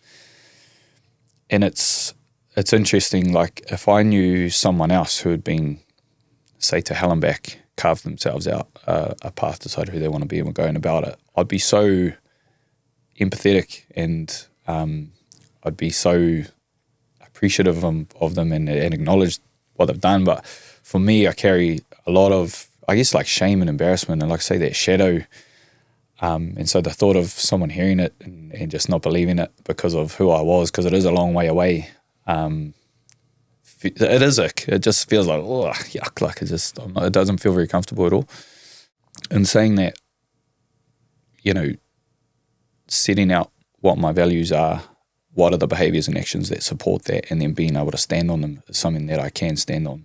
So, I sort of say that and go like, yeah, I can. Like, so I probably feel a bit more comfortable in myself. And this is in, like, very recent history. This would be the last year that I've been able to really do that, because I have enough evidence to support that these things that I believe in and who I want to be is who I am every day. So before we start to round out, I'm interested in exploring that a little bit more, because in your professional sense, it's an award-winning company as well. And we were lucky enough to host the Master Builders Awards here in Hamilton. We're doing it again. Hopefully your table just keeps it down, a little bit this year. But like, your work as well speaks for itself in terms of award-winning. But does that, like, where do you reconcile getting that recognition for the work versus the value that you put in your people and the building of your people that are in your business? Yeah, so interesting, man. So I remember, like you said, like, early on, 10, 11 years ago, first time we entered House of the Year, like, my ego was still there, right? Like, I had something to prove at that point. I wanted to make up for what hadn't worked out. I still wanted to be the man and all of these things. And I remember our first House of the Year, we won a gold medal, and it was just like a dream of mine since I started building. Like, we get our own gold, and I'm just like, whoa. And I, like, even at the time, this is one of those things that I'm, like, embarrassed about as a leader. Like, I stood up on stage and was like, I didn't acknowledge my team, I was like, I never thought I'd used I. Like I never thought I'd be able to win a gold. I'm so stoked. I didn't acknowledge my team, and I was just like, I'm so embarrassed about that now. I'm just like, fuck, like you dick. Like, and it wasn't that I wasn't appreciative of my team or knew that I couldn't have done it without them, or that like I didn't even swing a hammer on the house, right? Like we didn't win it because I built it. Like our business had won it, and it was because of Scotty RPM and all the builders and all our subbies. Like it's always because of them. I don't build houses at all now, you know.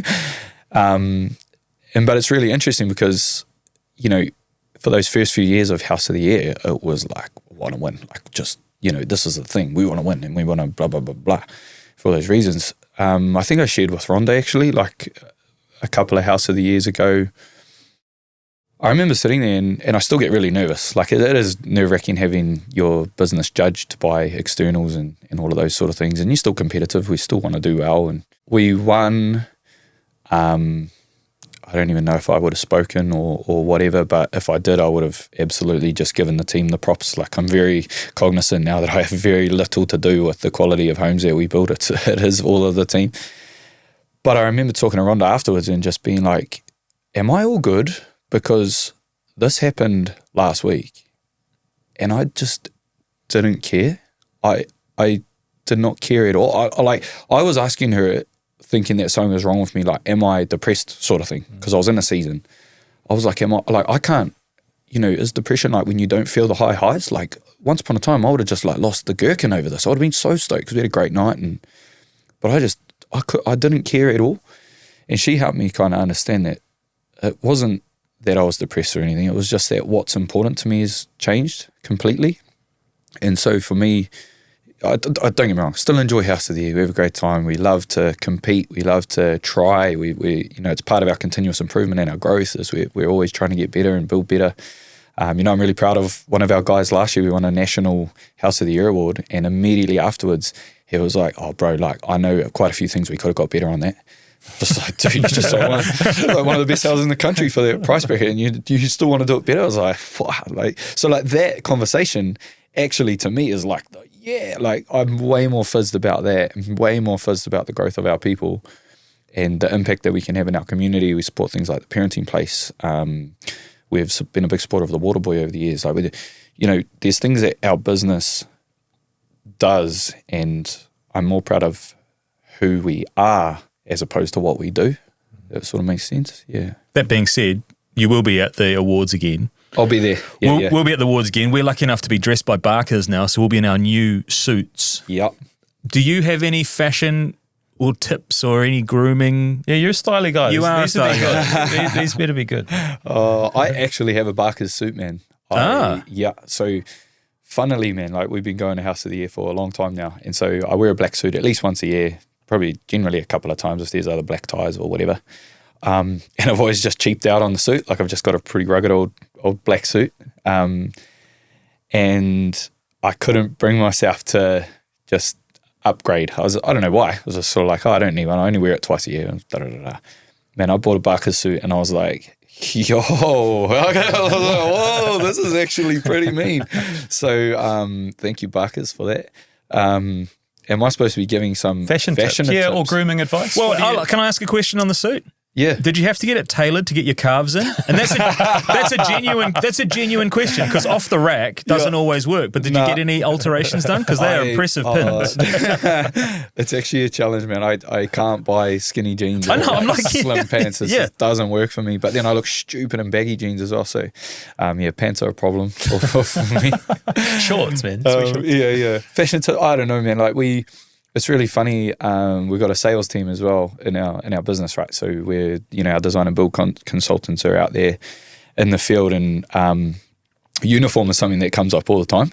And corporate uniforms are just never that good, right? And so I don't know if it's a fashion tip as such, but I place high value on if you dress well, you'll feel good, and if you feel good, you'll do good. Like, so I don't know that that's a tip. That's a great tip. Yeah, taking pride in the appearance is important, man. Like we try and we really enjoy as a business, we hold close to our hearts that kind of like good buggerness.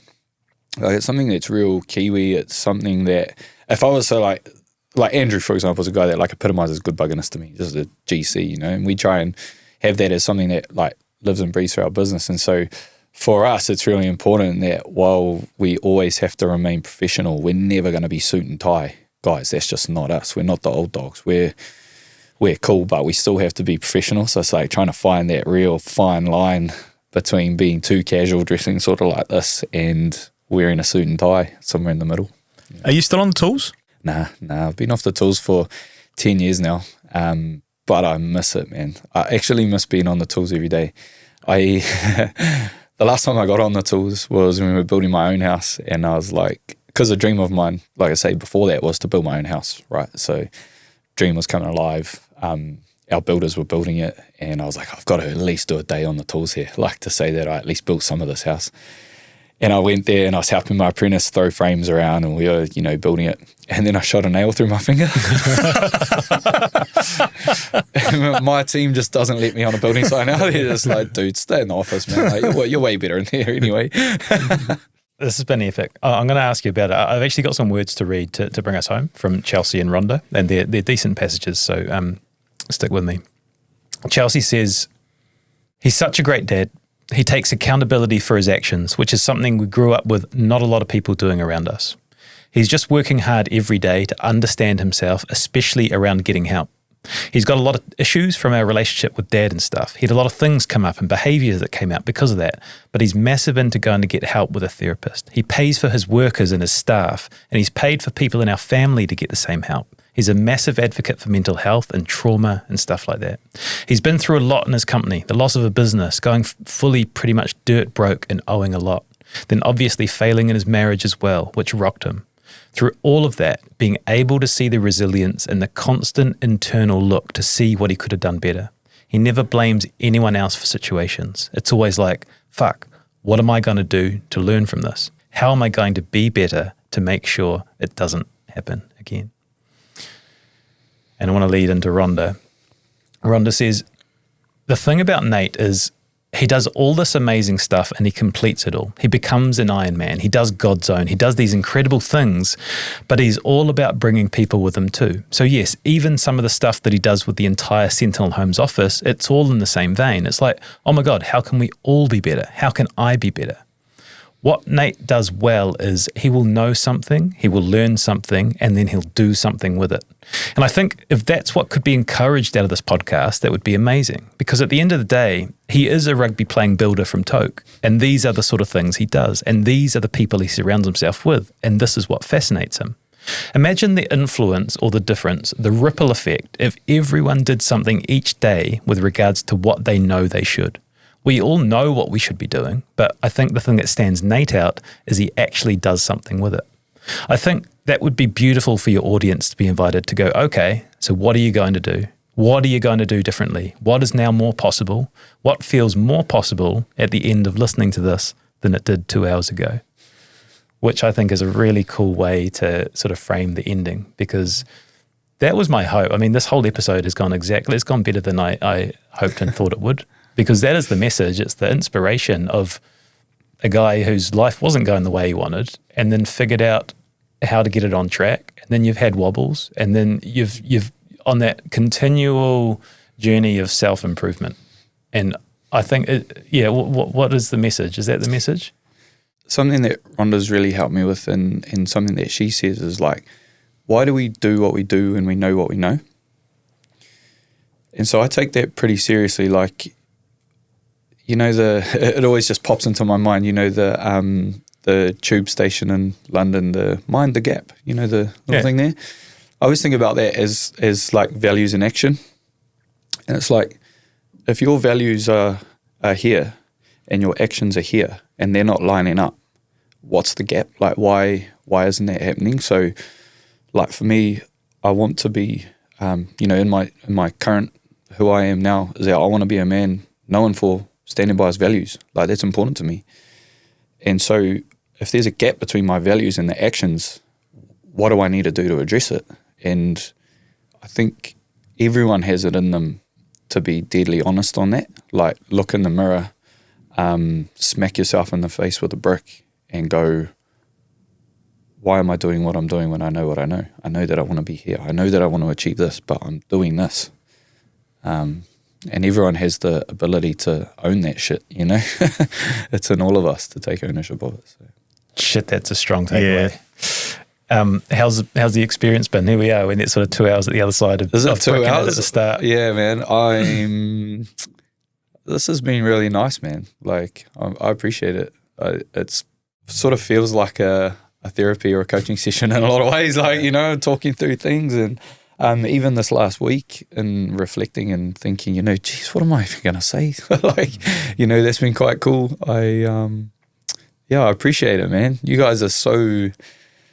Both the physical space and the space that you guys create is just so cool, man. Like I feel very grateful. Yeah, I do as well, because like the messaging that you have is so simple, and I think sometimes we maybe get blinded by the person sitting on the other side to us, that we maybe miss the lessons or miss the cues in there. Yeah. For me today, hearing what you're saying, it's the brick smacking you in the face thing is that's a real analogy that I take away from your conversation, and like reflecting and thinking back on your own behaviors and actions and where you want to get to is definitely my takeaway from this conversation. So thank you very much. Cool, man. Yeah. Cheers, Nate. I've got a book for you outside too. Yeah. Cheers, mate. It was awesome.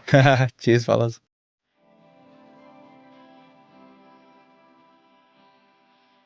There are people you never want to forget. But people get old. Memories fade. And then one day, it's too late to ask the questions that matter most.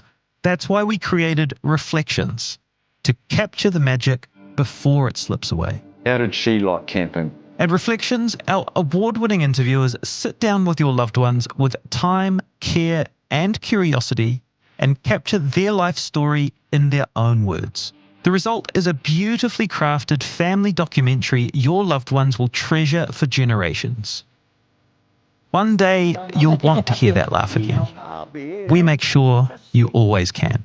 Reflections, keeping family stories beautifully alive. Find us at reflections.life.